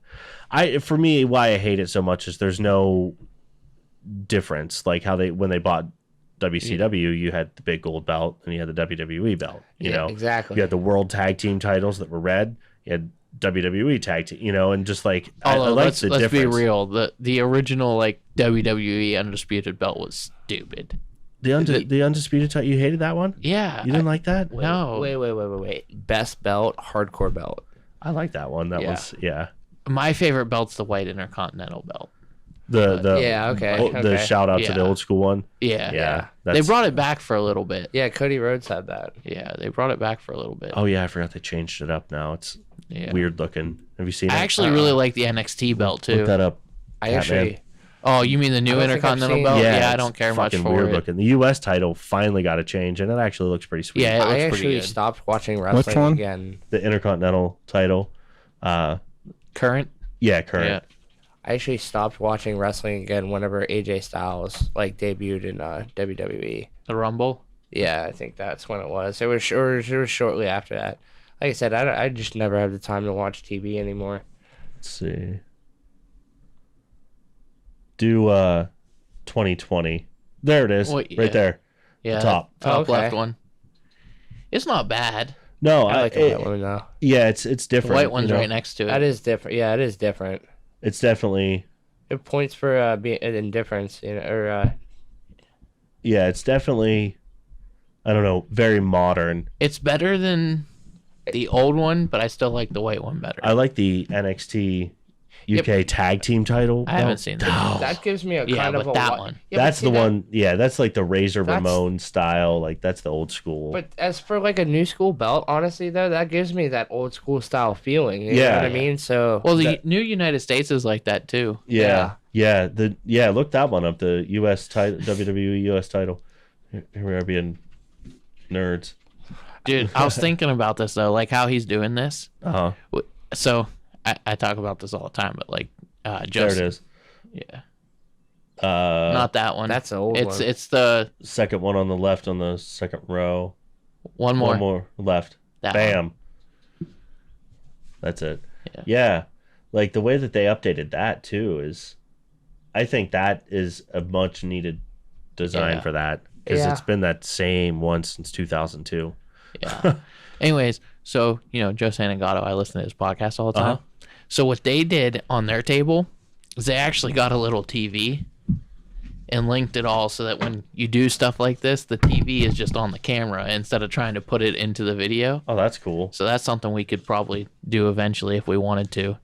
If we wanted to get interactive. Yeah. But Yeah. That's cool. sorry I bumped that mic. I probably messed all that stuff up. I just heard it all in my ear. Yeah. That's all good. You want to pull one? Yeah, let's do one more. Yeah, you do one more.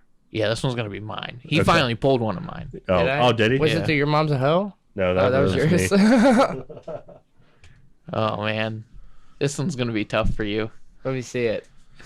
Uh-oh. You can say it, but I want to know what it is. Ah, shit. Yeah. Well, this kind of goes into a segment that we could go into. Yeah, Yeah. let's go into it. Yeah, so we'll use this to segue into another one. But Ooh, so okay. it's your favorite fast food and your regular order. Mine's gonna be quick and easy. It's definitely Taco Bell. And it's $5 box. well, and it changes, but lately is not lately. I haven't had it in a few weeks, but like chicken quesadilla, the orange kickstart, and then I get a soft taco instead of a hard taco. But sometimes I switch the beef for steak. Then you add nacho cheese and spicy ranch.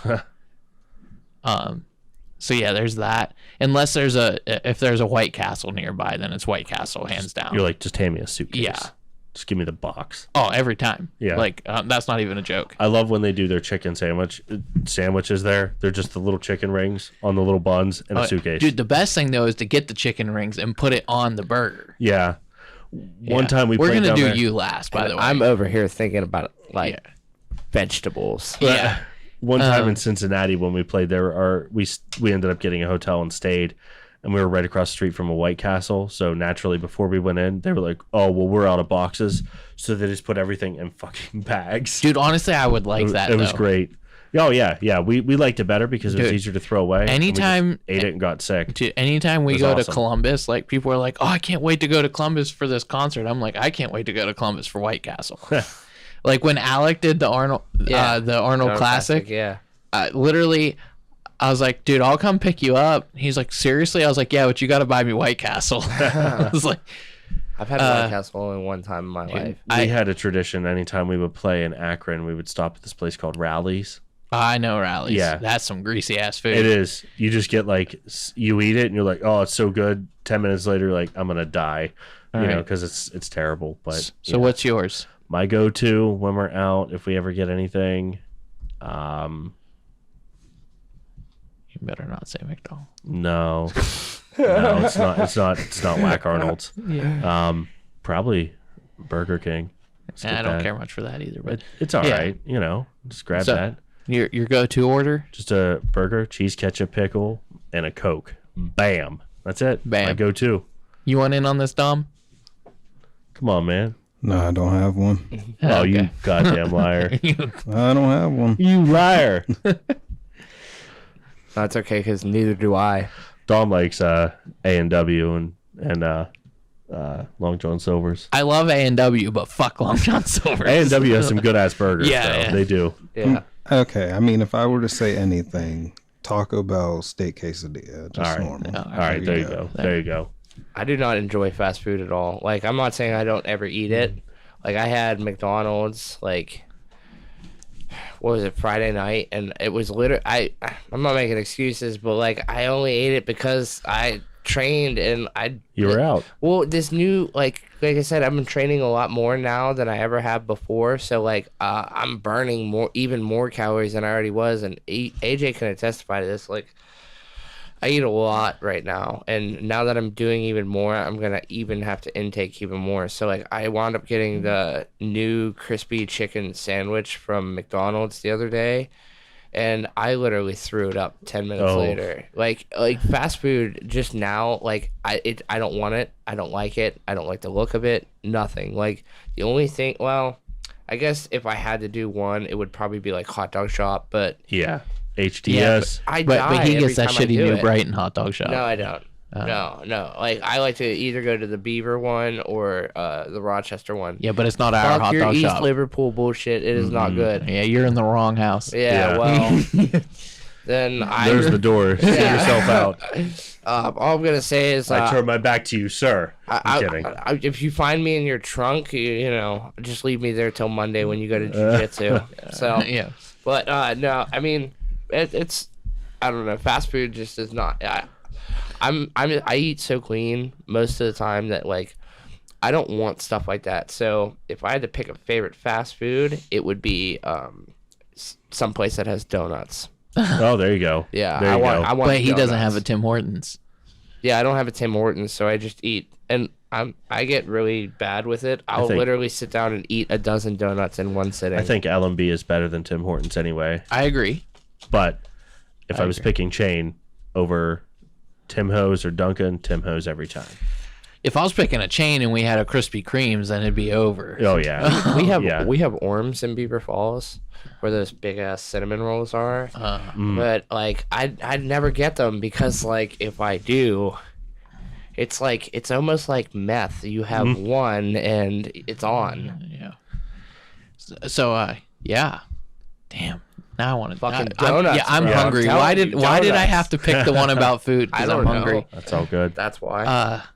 But anyways, we talked about this a little bit earlier, and you know I definitely wanted to bring it up, especially with him here. But so at this competition a couple weeks ago, I weighed in at 200 pounds. But that night, I went to the mall and I ate everything the food court had to offer. And then we go to Cinnabon, which he looks at me and says, "What's a Cinnabon?" Yikes. That's how like clean I try to eat. I don't even know what the fuck Cinnabon is. Yeah. So we go down to Cinnabon, right? And they have these like little mini cinnamon things. You get 4 of them. They were so good. Those are the best. Yeah. Well, I'm like, let me get that. And then she's like, we close in 15 minutes, so everything's 50% off. So you could technically get 2 of those for the price of 1. And I said, fuck it. All right. Yeah, like Give them to me. Well. So then he goes, well, what the fuck? So then he goes up. He's like, well, let me get that and a churro. And then she's like, well, do you just want 2 of them like him? And he's like, yeah. So he gets 2 churros and 2 orders of that. This bitch. And then, so we both Hook you already up. paid, right? We both already paid. And then This bitch. they walk up and she goes, you know, actually, like, we just have to throw it all away. You guys just want the rest of this She stuff. gave us a bag full of fucking cinnamon rolls Wow. and churros. Yeah. Man. Oh, like Which- like a Thankfully, we had Garrett with us too. But like, yeah, because I straight passed that shit off to Garrett. but yeah. So I ate all this food, then I ate all that Cinnabon stuff, and then the next day is the competition. Then I went to DJ's, destroyed Super Rack. Oh, yeah. You know, DJ's is the best. Yeah, so there's no way by the end of Saturday I wasn't at like 205. You were just laying there going, You know what I mean? But one like, of those. you know, I said, you know, thinking back on the tournament, like a lot of it's, you know, I didn't shoot for takedowns, but another big part of it that is not the weight I should be. Bro, AJ's first match. I'm sorry, I gotta put you on. I'm not putting you on blast, but this is the funniest thing. AJ's first opponent comes out, and AJ's, for those of you who don't know, AJ's not tall, but he's not short. This guy comes out, and I swear to God, dude, he was taller than you. 6'8". Really? Like, he Yeah. was huge. It probably was like 6'5", but he was huge. Literally towered over AJ, and I heard somebody in the crowd go, "How is this fair?" Dude, so that is the only time that day that I tried to do a takedown. That's really funny. It's called a collar drag. This dude is so tall, when I collar dragged him, his feet didn't come off the ground. You're just like, what the... He told me, he's like, you should have got up and tried again while he was on his knees, but, Yeah, you know, it's how tall he was. He pulled dude. him to his knees. yeah, this dude was huge, and he did choke me. Did you win? No, he beat me. He choked me. Yeah, you would think like they would do so. Is it open weight when you do those? No, so that's the thing, is because I weighed in at 200, the class I was in, he was tall, but he was fit. Yeah, he was like, I mean, he was probably like I don't want to say like me, but like he was me, but in AJ's weight category. So like he had like next to no body fat. He was tall. He was lean. He was fast. He was strong. Yeah. Ripped like Jesus. Yeah. Yeah, dude. There's that. Yeah, I lost that match. That was my only gi match. What are you showing us? It's just pixelated. I know. Did you win? Yes, I'm waiting for it to show. Actually, the guy I went again looked like him. Yeah, Really? it kind of did. Like, oh shit! So Clay Guida just got knocked out on that. Yeah. Is that UFC 4? Jesus. Oh, dude. I don't even play video games. I missed that. Yeah. So yeah, that guy tapped dope. me, and I was out. But the guy I got in Noki too. Coach even said he talked about it afterwards. He's like, I saw this guy that AJ was going against. He was bigger than him. He's like, there's no way AJ is beating this guy. And then I choked him in 31 seconds. That's awesome. But like, you know, it's just the thing. You know, the weight class. But that was the thing to me. Like, I should not be in that weight class. Like, yeah. Before I stopped like eating healthy and everything like that, I was down to like 180, you know, so weighing in at like 200 instead of 180. So what's your goal? Like 155, 165? No, I don't ever want to be that skinny again. Oh. Are you more for like 175? So realistically, I would love to go down to 170, but then back up to 180, but muscle. You know what I mean? But right now the goal is just to get back to like 180, 185. There you go. But you know, like I said, you know, it was that night I'm like, I need to do this again. So, like I said, it's been literally 2 weeks. This is 2 weeks since that day, and I'm down almost 15 pounds. I weighed 192 this morning. There you go. That's so awesome. from 205 to 192, I'm getting there. Yeah. It'd be sweet if I could hit 180 in a month. I don't think it's gonna happen, but even if I hit 185, that's 20 pounds in a month. Yeah, it's pretty good. And for those of you, just real quick, that think that that's not possible, honestly, I've dropped that kind of weight just by cutting out stupid shit in my diet. Like, yeah, a lot of people think you have to do keto. You don't. You don't. Just You don't don't. eat sugar. Well, that, like, And other bad shit. eating things like, obviously, processed sugar. The number one thing is sugar, processed, or I guess the number, I'm going to say 3 things that you need to cut out are sugar, processed foods, and bread. Those are the 3 main things that, like, those 3 alone will get you to drop 10 pounds. Like, nothing. Like, I don't know why I just snapped, but it just... That's what I was going to say. All I'm doing is no sugar, no dairy, no bread. It's not even the processed foods, but You I can't mean eat by... noodles. Huh? You can't eat noodles. This the thing is, I am eating noodles. I'm still eating ramen. Like real ramen or like the... Real ramen. So it is rice noodles. Yeah, but like that's where you get into bad parts is like flour. Flour is where you get bloated. It doesn't digest as easy. It doesn't break down in the body properly. One of the biggest things in America is gut health. Yeah. I recommend everybody to drink like kombucha regularly, just because like your gut is it gets very swollen with bacteria and stuff like that, and it's actually why a lot of people have like weight issues and stuff like that. It's just because they're not processing these foods through their body good enough. And what's kombucha? Kombucha, Gross. yeah, really? it's not really like it's like it's like drinking seeds. Yeah, it's basically like the drink that they make, and it basically like cleanses your stomach out. Basically, you're gonna drink it and you're gonna shit your pants. You know what I mean? Yeah, like it's at least that's what it does to me. But it clears me out, and I can't really explain like what it does for me. Like I don't know the exact sciences behind it. Like, but dude, I tell you what, when I feel really backed up and like you know. I probably drink one once a week. As soon as you said that, I thought of this girl. Yeah. She's the meme for it. Oh, for kombucha? Uh-huh. Well, that's pretty much how it is. AJ was the middle face there. Yeah. It's not really that good, but it's kind of like one of those, you just do it to get it over with. Like for me, the 2 times I've tried kombucha, the first one was just absolutely terrible in every way, shape, and form. The second one tasted good. It's the consistency, because it's just all the seeds. It feels so weird when you drink it. Huh. Yeah. Where do you get it? Like Giant Eagle, Walmart. Oh, place like that. Oh, okay. I don't know if you had to go to like GNC or anything like that. But I can tell you right where it's at in Walmart, just because I see it all the time. But like, you know, you walk in and you have your veggies. You know how there's like where the nakeds and shit are. Yeah, that's where you'll find. Yeah, that's where you'll find it. Oh, okay. Yeah. But it's just that's just one of the things that I find is really big in people. It's just like they're not like you consume these things like starches and I used to be like Mr. Keto, I want to say, like just because I thought that you had to have no carbs.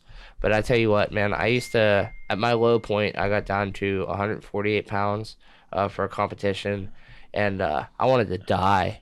When I started jiu-jitsu, I was 205, 210 pounds, and getting down that low sucked. And I never felt better than I do right now, and I eat carbs with almost every meal as long as I'm training that day, which I always train, so I can always eat carbs. Yeah. You know, but yeah, it's just when you start cutting out breads and sugars and refined things like that, like just your overall mood. Like I trained with this one guy and he just started doing it, and the other day he came up to me and he's like, man, like I feel so much more clear. Like I don't feel as tired when I'm rolling. My mind feels clear. Like I noticed just off of food. When I did that too, like when I started dieting, like the first couple days, you know, you obviously feel like shit because that's a drastic change. But I noticed like, okay, I'm eating like I tell you my breakfast is like eggs and a banana and water, and I'm just, you know, I noticed like, oh wow, my brain doesn't feel like it's stuck in a fog, and that's probably due to like all the sugar and everything, you know, and things like that. So I noticed that, and like, you know, like how your joints and stuff, they'll feel inflamed. The water helps, you know, without so it's not, and you know, like I just noticed a lot of those things, and it really, really helped. See, the thing for me is, you know, when I got off, because I did this diet when I first started jiu-jitsu, except I was doing it with also counting calories, and I was putting myself in way worse of a deficit than what I should have been in. Yeah. But this time, like, you know, I'm not really worried about the calories so much. It's just like he's been teaching me some of the other stuff, like good carbs, bad carbs, and different things like that. You know, and then you have these people like doing keto, like, you know, eating no carbs at all, barely any, and that's the thing. Keto does work. But it's a short-term thing. Yeah, it is not sustainable. It's good for like if you want my New Year's resolution from January to March. Yes. That's what my brother does. Yeah, and then he does this that guy. And he works out. People think, oh, I could just eat keto and lose 60 pounds. Well, you can, but you have to work out, and it's not, like you said, it's not long-term. It's short-term things. And even with him, you know, at 155, he started the carnivore diet, and in what, 5 days you dropped 6 pounds, and you're like, I can't do that. Yeah. What's the carnivore diet is where you just pretty much consume nothing but meat. Like also, it's all the protein. Yeah, it's breaking everything down. Pretty much all eat meat. Like so, basically what I was doing is it's like you have to keep your fat content up, which is this is part of the thing that again before I really explain this, I just want to tell everybody that I am not no registered dietitian. I am not. I have no degree, no nothing. It's everything just based off whatever you've tried and what's worked for you. I've literally tried a bunch of like all the new school stuff. You know what I mean? All the ketos. I'm not trying vegan because I hate beans, but you know, like, but yeah. So I just know what doesn't work for me. But yeah, it's. What were we talking about? I brain farted. Carnivore. Oh yeah, carnivore. Like it's really nice because like you can all you do is eat steak and eggs basically, you know. But like you can have a little bit of cheese, but there are people that argue that like you can't have cheese. There's like certain kinds of cheese that you can have, and it's just honestly like Joe Rogan made it kind of famous. There's a guy, shout out to Sean Baker on YouTube. I think it's Sean Baker MD or something like that on YouTube. But he's the one who's like really made this famous that like you can just eat nothing but meat and you should be able to sustain. And there are people that, which I've found, there are people with certain type of illnesses and or certain type of like chronological buildup that actually can sustain this. Like like I said, the guy Sean Baker doesn't eat anything but meat, and that's interesting. And there are people that argue that like you know you can eat of it as much as you want, which is what I was doing. I was just stuffing my face with steak and bacon and eggs and you know stuff like that. Yeah. But yeah, it makes you shit like crazy. It does. It's that protein just like cutting everything out. Yeah. Another guy who really preaches it is Mark Bell. I don't know if he's a power lifter or. Yeah, he's a power lifter. He's real big on Instagram and YouTube. Check him out. He like invented the slingshot. It's a thing that helps you bench press. A lot of different other tools that he's created. But yeah, he's really big on protein and stuff like that. His take is actually that you should be eating like for your body weight. He says you should basically be consuming like 1 to 2 grams per like pound of body weight. Wow. So like and that's honestly like kind of what I do. So like I eat I'm carbs. probably about right there too. Yeah. So if you think about it, if you were to actually count like your proteins and everything, like majority of my meals are all protein, you know, like, but then again, like I do eat carbs and I do eat veggies, you know, but like my carbs are clean carbs, like sweet potatoes and rice. It's not like, not like bread and, and not things bread that just break and down to sugar. Like for instance, right? Like even though like those white potatoes, they're not gonna do us no bad because we're training today. But I won't eat those when I train really because like I'll eat them sometimes. We're training today? No, I'm saying like okay. I was like shit. No, I'm saying normally I won't eat something like white potatoes. If you're gonna eat white potatoes, eat them like after a training meal. What I've heard and what I've found, that's what works best for me. And the reason is because of the starch. The starch breaks down weird in your body, and like it makes me bloated. You know what I mean? So like if I eat white potatoes before I go and train, like I'm gassy. I feel like kind of like sluggish and slow. You know, so I try to avoid those kind of things. But the carnivore diet, it's I don't want to say it's too much, but it just, I went from being already super lean to like being even leaner, and in just 4 or 5 days. Yeah, it wasn't even a whole week. Yeah, and I wanted to do it for a 30-day span. Yeah, you know, and I was like, I can't do this. See, because like I've read things like, you know, a lot of people, like you said, on the opposite side argue like, well, you do need some vegetables in there because that gives you like the vitamins and minerals that you need, right? You know, and you could eat as many of those as you want because they're all 95% water. Well, basically, there are people say that the vegetables actually cause inflammation to the joints. That makes kind of like the theory behind the carnivore diet is to, you know, kind of reduce that kind of thing. So when you worry though, like with like steak and things like that, like the cholesterol and everything, well, that is one of the things that they talk about. And honestly, I don't remember the exact specifics about like what the carnivores view to combat like the cholesterol point of things. So like I don't want to speak too much about that because I don't know it's enough easily, to like, people can look but it up. there are people that will tell you that like not to worry about the cholesterol, like to an extent or something like that. It's interesting. Like I said, you'd have to do your own research about the cholesterol aspect on it, because to be honest with you, I don't worry about mine. So it's all going to depend on the person's body too. Exactly. And what they can take in. Because, I was going to like kind of go back into that. Like, keto will work. Carnivore will work. There's all these fad diets or these diets out there. Like, yes, they will work, but most of them aren't sustainable because, like, right. You need energy, and you get glucose from carbohydrates, so like there are needs.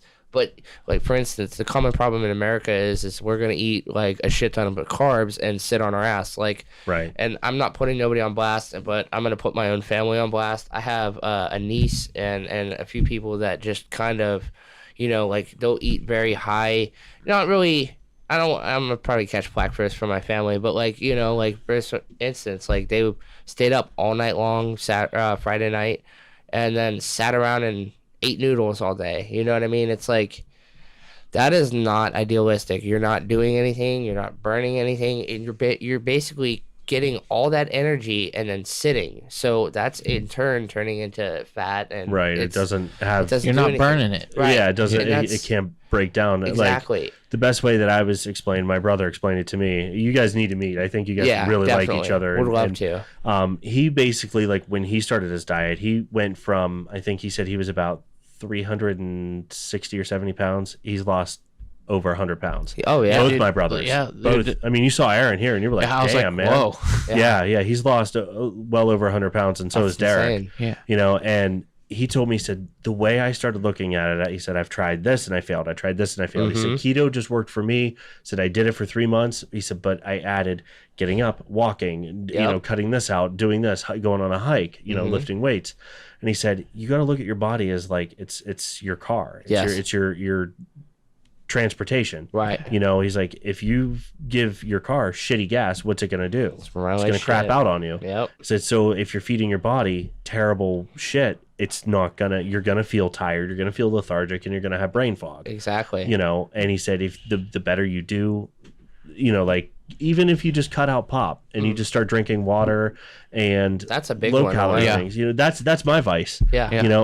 That's my second one. I that's it for me for the day. I'm going back to that only, till I can get down to where there's none. Well, you're a stronger man than I am, because once I start, I can't stop. So that's my problem. It's hard too. Like for me, like that was it too. Yeah. I was over a year without pop. Then the pandemic hit, and then I was thirsty one day, and Jesse had some Mountain Dew, and I drank it, and then guess what? Now I'm drinking Mountain Dew again. And then I told myself this was recent, but I told myself, I'm gonna stop drinking as much Mountain Dew. I started getting Sprite. Well, then I got hooked on Sprite and 7-Up. You know, see, man, that like, not to change the topic, but that like kind of makes, I have an idea that I feel like because I'm an addict, I really feel like everybody is one. It may not be like sugar is addictive. Well, yeah, I just mean like everybody has addictive personalities. It may not be to like your local heroin dealer, but it could be to cigarettes. Mine's collectibles. There are those things that you're gonna do above all else that you put above everything. Catman's being a badass. Yeah, he's like addicted to being a badass. No, video games. Yeah, mine too. What I mean? I mean, but that's like what really happens is that like we get obsessed over these things and it just takes over, and like next thing you know, you're like, well, man, I had one Coke and now I drank. Now I'm on 6. It's like, so for you to be able to sit there and go, I'm gonna not drink that just shows like your maturity level and your mentality to want to like it's hard because it's not easy. I come from a family of alcoholics, people that not so much my mom, but more my dad's side. Right. They're alcoholics. They don't take care of themselves. So I have those traits. Yeah. Very, very bad. My brother had them, and he's fought really hard with alcoholism, different things like that. He noticed, he's like, I'm starting to spiral, and that's not a good thing. And he bounced back, and I mean, he'll have a couple beers, things like that. But not what he used to do. You know what I mean? And he's really fought hard. Well, there's like things that even I can do nowadays that, like, you know, you would think that you can't do. You know, like I can honestly go to a party and be around alcohol and it doesn't even bother me. Yeah. But yet, and that's gotta be hard, you know. Honest, it's not. Doesn't bother me. I laugh at you guys. Not like you guys, like you guys right here, but metaphorical. Yeah, because it just doesn't bother me. You know, like. But now, granted, if I were to take a sip of alcohol, and I've told everybody at the gym this before, I was like, if you ever hear that I took one drink, just know you'll never see me again. Yeah. You know what I mean? Because that's like... You'll spiral. Yep, and that's how it goes. And that's the thing that and this is kind of ties into my point of the dieting and everything. And this is the point I've always tried to stress to you, AJ, is like, if you just cut it out and you don't take it, then you don't have any more problems. Like, that's why, like, it's hard for me to answer the fast food question, because honestly, like, I don't ever want to eat fast food again. Like, and just like even me doing the McDonald's the other day really confirmed that I just need to cut that shit out and never touch it and just never allow it in my life, and I'll be happier that way, honestly. So dude, that was me, you know, like, because we'll have parties and like have people come over and, you know, drink and stuff. I don't drink. Yeah. You know.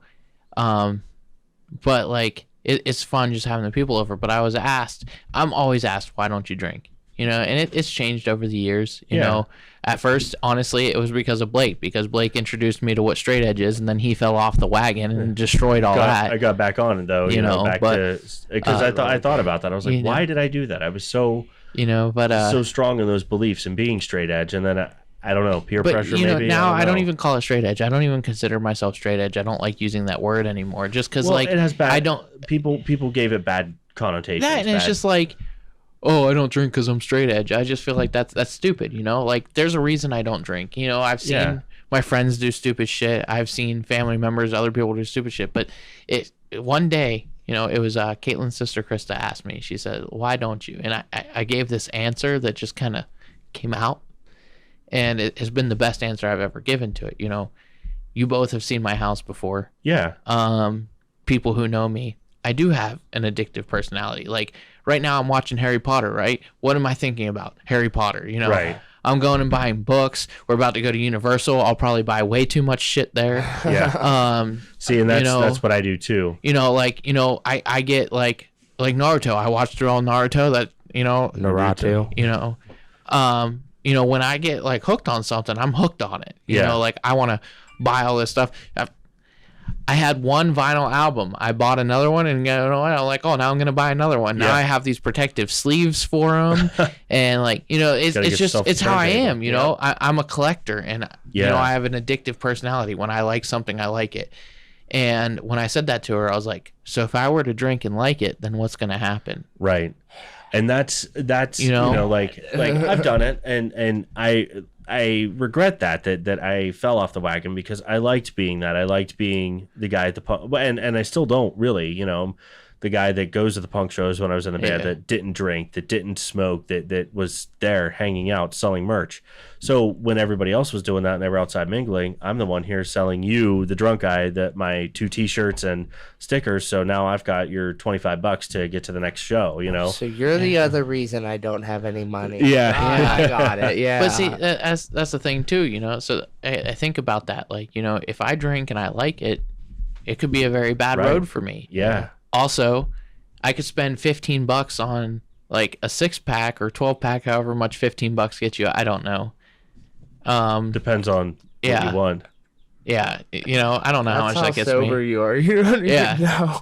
You know, or I could buy Pokemon cards and be happy for a while. Yeah, there you go. You know, like just go through them and go, yay! Yeah. And he actually does. He comes to the gym and he tells me about these Pokemon cards. Dude, I pulled a $400 card the other day. Did you? Yeah, that's awesome. Yeah, so you know, it's like playing the lottery, except not. Yeah. At least I have something to show for it, even if I don't win. But yeah, you know, so that's my thing with that. But I want to get back to like the whole diet thing, you know. You know, because I want to tell people about it. Like, I'm no expert either, and I just, you know, started doing this again. But with him here, like, just as that, in my very first week, like that Sunday I started, you know, I cut out all breads and all that stuff. You know, normally in the morning, like for breakfast, we would go out for breakfast. I'd get like pancakes, because pancakes are fucking delicious. Right. That's probably my favorite breakfast dude, food. I would get like pancakes, or like, I would make eggs and toast. I'd have 4 pieces of toast, 2 to dunk in the egg and 2 to make sandwiches out of, like, and all of that. But I completely cut bread out, and I started eating just jasmine rice, scrambled eggs with some soy sauce in it. Honestly, it's like my favorite breakfast I've had in a long time. It's very simple, real easy to make. Do you have a rice cooker? Yes. Okay. Yes. I need to get one of those. Dude, real cheap at Walmart, like $15. Really? Yeah. See, I was there and I could not find one. I was looking for one for Derek for Christmas, because he's like, I want a rice cooker. Could not find one anywhere. I actually, this is off topic, but Box Lunch has a Naruto ramen cooker, and I want it real bad. But of course you do. Yeah. So, anyways, I started doing that, and like, 3 days in, you can even ask him, like, my energy levels were completely different. Oh, yeah. I've been completely different the last 2 weeks than I was the whole month leading up to this tournament. Yeah. Like, there were days... drag him onto the mat just to dude. roll out of him. There were days, like, I'd pick Angela up. We'd be on our way. It's 5:30 in the afternoon, 6 o'clock, and I'm dead tired. Like, I could go home, lay down, and go to sleep. Yeah. Now I'm not. And that really that alone put into perspective to me that I'm not tired because I'm not sleeping. I'm tired because I eat like shit. Yeah. And like, I love macaroni and cheese. I haven't had it in a while, but like, I cut that out too. Just cutting these different things out, I've noticed so much different. Like, I still have a belly, but like, even Mike just asked me the other day, he's like, have you, you're losing weight already? And I'm like, yeah. So I just want to tell people, like, you have these fad diets, keto and carnivore and all these other fad diets. Yes, they will work for a short period of time, but look how much weight I've lost in 2 weeks, and I actually feel good. It's not only that too. Like, some people can do keto and it may not work for them. They may not get the results that they want. So But so everybody's body is different, and that's the hard part about it. Just eating better. Yeah, I will say that's definitely a big thing. But the biggest one is most people want a miracle pill. Right. So they're like, oh, if I do this diet, I'll lose weight. But you won't. Because what's the other thing that I'm doing that most people aren't? I'm going to jiu-jitsu. Right. I'm moving. And I'm not saying it's just jiu-jitsu. We talked about this in the car, but just working out or moving in general, doing something. That is the key. It's not the diet. Yeah. The diet is a big part of it too, but like it's both together. Without both together, you're not going to get the results you want. Yeah, because believe it or not, I know this. We have this guy who trains with us, and he eats nothing but like crap food, and he will literally wipe the floor with you. Wow. So like, there are people that can do that, and I'm not telling you that I mean, teach their own, but like, it took me a second, but I know what you're talking about. Yeah, now. George.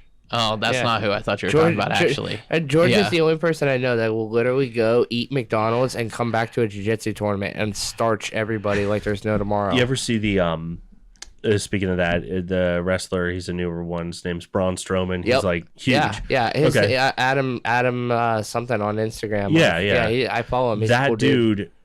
Like, I was watching a thing where they used to record him like going from one show to the next. Yep. And he stopped and he had to get fast food because it's now like midnight. It's the only thing open. Yeah. And you see him and he like pulls up and he's like, I'll have 14 burgers. But it's like, a dude like that needs that fuel because he's 385 pounds. He's huge. Yeah, I mean, look at people like I'm sure you guys probably aren't too familiar, but if you follow like the sports strongman, like look at Brian Shaw. Brian Shaw, like I follow him on YouTube and Instagram, and he used to walk around at like 440 pounds. He's actually walking down. He cleaned up his diet. He's doing a lot more. He's adding cardio into his diet and into his activity and everything. He's like down to like 386 pounds, but this dude's like 6'6", and I mean, holy cow, he is jacked. Yeah. But I mean, that's just. But I mean, think about it too. Like, I'm at 192 right now. I still have my belly and everything, but like, I'm a decently like bigger, like stockier guy compared to like you. I eat. What are you trying to say? No, listen. I eat 2 to 3 times a day right now because that's where I'm feeling good. He has to eat 5 times a day. Right. Like he eats more than I do, but it's because he has to. Yeah, he needs his body needs that fuel to keep going. So like, it's not people also think that too, like eating less helps, but it doesn't. You just got to make sure you're eating the right stuff. That and portion size, you know what I mean? Like, look at us versus 100%. Europe. Right. You know, like their portion sizes are better, you know, and I say this all the time. Their large is what our small is. Yeah. You know, I say this all the time. I want to get on a traditional Japanese diet because, like, you know, no offense to anyone, but have you ever seen a fat Asian outside of America?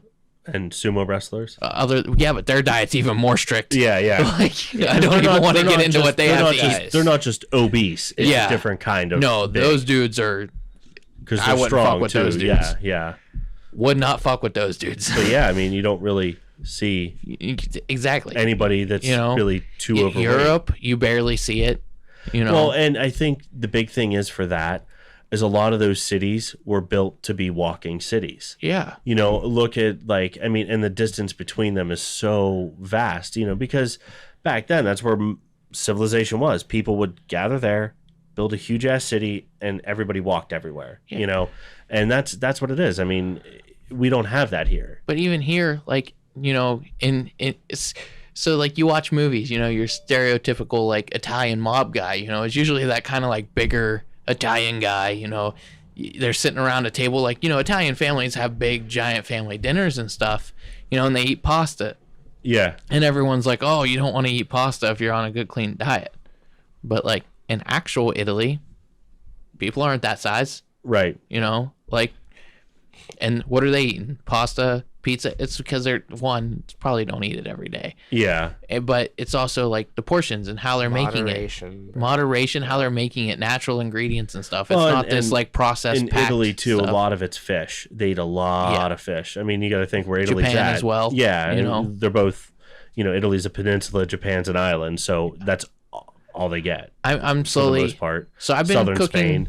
I've been cooking fish about once a week now. I keep sending him pictures of it. Yeah, you know? which he actually is a better cook than I am. Like he sends me these food pictures, and I'm like, why am I not having this? Like, dude, for real. And that fish I sent you yesterday, that was perch. All right, that was good. But that chicken you sent me, like with the rice and the little chopped up onions, the green onions you did with it, dude. I was that was spinach. Was it? Whatever it was, it looked like green was onion. it chicken Florentine? Was it that? No, they were just chicken tenders with a barbecue rub grilled on the grill. But like, nice. I'll have to show you the picture. It looked so good. I was ready to like come to his house and where's mine? You know? Yeah. Like, I want some. Yeah. I just Google it.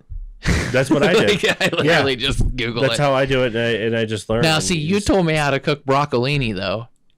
What's broccolini? It's like okay, wait. Yeah, you can do it. Okay, so if you have broccoli and asparagus, right? If they loved and they had a baby, shout out to Pineapple Express, you know, if they fucked and had a baby, you would have broccolini. Huh. Yeah. Dude, and what's worse is when I told Jesse that, and then he came home and saw it, he's like, you're like, that's literally like... That's literally what it is. Like, I'll show you a picture of it. Yeah, I'm pretty sure I burnt the shit out of mine. Yeah. Look up broccolini. But it tastes great. It ended up tasting great. I'm so not used to having somebody there to do that for us. This is so awesome. Yeah.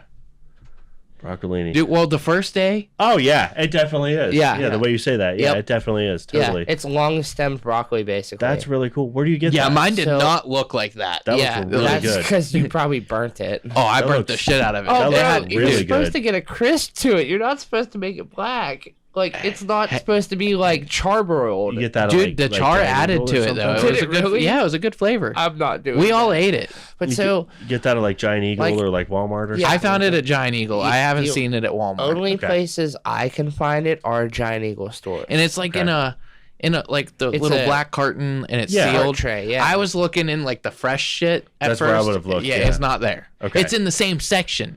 But just over Okay. to the side. Whoops. Over to the side. You know. You're talking about Calcutta. Yeah. Okay. Like literally, if you're in Calcutta Giant Eagle, you go to the right. There's all the fresh shit that it sprays the mist on. Just like slightly walk down to where like the what they put the packaged mushrooms stuff. in. Yes. Okay. Yes. Okay. Yeah. Wow. Yeah. I'll have to get some of that because So- that looks really good. I'll bet you that recipe's like bomb. So you can Looks probably like look up garlic and you can look up lemon. a recipe. I take a little bit of butter, a little bit of extra virgin olive oil, and I'll get that warm in a pan. That's what I use to coat my pan with, and then I just throw it in there. I put salt and pepper on it. You can use garlic, like minced garlic or garlic cloves or something like that. I don't like to use like garlic powder. you know, because it kind of like messes up my pans. It gets all like kind of gross. But honestly, I just put salt and pepper on it now with the butter and the extra virgin olive oil, and man, it's phenomenal. I like to cook it till it gets like a little crisp on the outside, but then you just kind of finish it off like if you like were gonna eat a piece of cooked broccoli. I wonder if you could do it like asparagus, like kind of steam it in a way. That's basically what you do. So like I cover it halfway. Like so like what I do is I turn the heat up kind of high at first, and I get it nice and like crispy. You know what I mean? And then I turn it down real low to like a simmer and cover it. Yeah, that's awesome. I'm gonna have to look. I'm just gonna buy a steamer and start steaming my own vegetables. You'll have to let me make it for you sometime, and I'll show you. Like, it's good. I like it. I'm a very big fan of it. But I mean, I also do things in excess, and I kind of burnt myself on it, I kind of burnt myself out on it at first. So like, I just started eating it again. Dang. Yeah, we're almost there. We're almost at time. So let's. So we're at almost at time. We got about 5 minutes left. So I know we talked about you guys didn't want to do vegan. Real quick. Uh-huh. Because I want to go back. That fish. Yeah. Tell you both, everyone about this fish. I made perch fillets, right? I got two of them. Proud of it. Yeah, I got two of them about this size. $2.88. That's all I paid for it. That's Sam's Club? No. Oh. Giant Eagle, fresh, straight out the case. My brother goes there and Aldi's. Yeah, that's what I'm saying. I've been about once a week making fish, trying to like get better at it. But here soon, I'm gonna probably commit to that all Japanese diet: fish, rice, and not even paleo. They use chicken and stuff too, but like traditional Japanese is a lot of fish, sweet potato. I'm trying to force myself to like sweet potatoes. I don't like sweet potatoes either. I love them. I can't. Like I made sweet potato fries the other day. They're so good in the air fryer. Yeah. I mean, I just made them in the oven, but like, I can't do it. Now, if you have that marshmallow sauce, they're great, but you know, that marshmallow sauce kind of kills the point of eating it. Yeah, I'm just not big. They're same thing as a yam, right? Yeah. Yeah. They're pretty much. I honestly don't even know the difference. Yeah. I think it's the same thing, just prepared differently. Yeah. Yeah, one has sugar, one doesn't. Yeah. All right, so you were gonna ask. So yeah, we put a nail or a pin in it, and we came back. So you guys, when we were talking about dieting, mentioned like, because it said like people that do like BJJ, like fighters and stuff, a lot of them will go vegan or things like that. You guys just don't like that style because of like the beans, like you said you don't like beans and stuff like that. I'm not a big the reason why because everybody has their own, like I know one guy that he commits to that and that's all he does. So I do not think as an athlete that you're gonna get the nutrients you need from something that like I think protein and and not just protein from, because you can get protein from beans, okay, and that's like kind of where vegan their whole like kind of thing is. That's because you need protein. Everybody knows that, you know, like your body needs it. But like, there's no way you're gonna tell me that like, you know, the strongest man. Like I've heard of, it was on Netflix. Like the world's strongest vegan or something like that.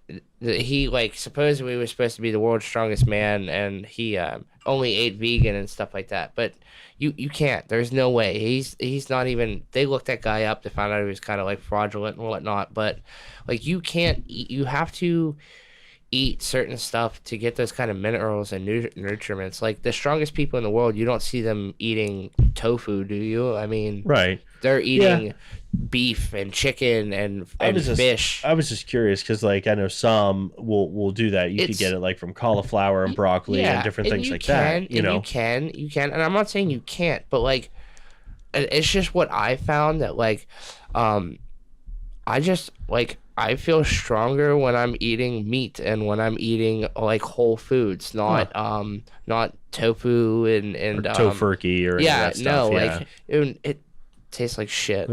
But I mean, that teach their own. There's probably stuff you can do to make it a little taste better, but I just do not feel. I personally feel like you can't sustain that for very long. We actually had a guy. Shout out to Ben Clark. He's at Clark on Instagram. He kind of did vegan for a couple days, and he just was like, "Nah, man, this is like." He felt good, but then like he just noticed like he just was not performing well. You know what I mean? Mm-hmm. And that's where I really find that vegan kind of is in the performance. I know a guy that has it, and I think he's a brown belt in BJJ, or no, it's a brown belt in Taekwondo. He's not sure what he is. We were talking about him the other day. Yeah. You're talking about Resden. Yeah. I think he's a blue belt. And I think he's brown in Taekwondo. Parmesanis. Yeah. He used to not, and then he committed to it. And I mean, maybe that's his choice, just to be more health, which is fine, But I've heard of other fighters that do that too. That'll just do it to commit. There to are it. people okay, and I don't know if they're just doing that to keep their weight. You know what I mean? Because if they fight twice a year, it helps keep their weight where they're at. One of the, I don't want to say most notorious people, but the person that makes me come to mind when I think of vegan was Sean O'Malley. He's a UFC fighter. When he was first coming up through the things, he switched over to vegan, and I think there's even a Joe Rogan podcast with him talking about how he stopped doing vegan. He didn't he felt like his power wasn't there. I might be misquoting this a little bit, but it's just he just did not feel as well as he is whenever he's eating meat and actual not fake food, but that whole food. You know? He just didn't feel like he was getting enough. And honestly, if you look at him, maybe it was because he was a little bit younger, but he also looked way smaller. I mean, he's not a big guy to begin with, but I mean, I don't know. Just me personally, I just don't believe that you can perform the way you need to. That's what it really comes down to, is performance. What about you? So is it just same thing, or real quick? Do you just take the I'm gonna fandom? I'm gonna disclaimer mine. We said this show is about everything and anything, and nothing is safe. Fuck veganism.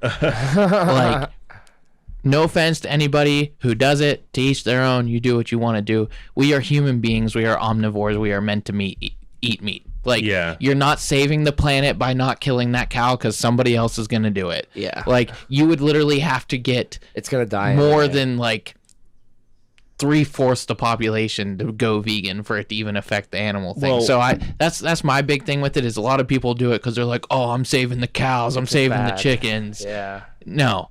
You're not. If you do it for health reasons, by all means, yes, go for it. If you're doing it for health reasons, or if you truly feel that you don't want to slaughter an animal, again, that's your thing. Yeah, do to it. each your own. That's your thing. Don't be a dick to me about it. Exactly. I'm not going to be a dick to you because that's what you want to eat. If that's what you want to eat it. That's exactly what I'm saying. And it's we as humans, we are omnivores. Well, and I mean, it is true too. Evolution. When humans started eating meat, you notice we've grown taller, faster, smarter. We needed that meat to do those things. Yeah.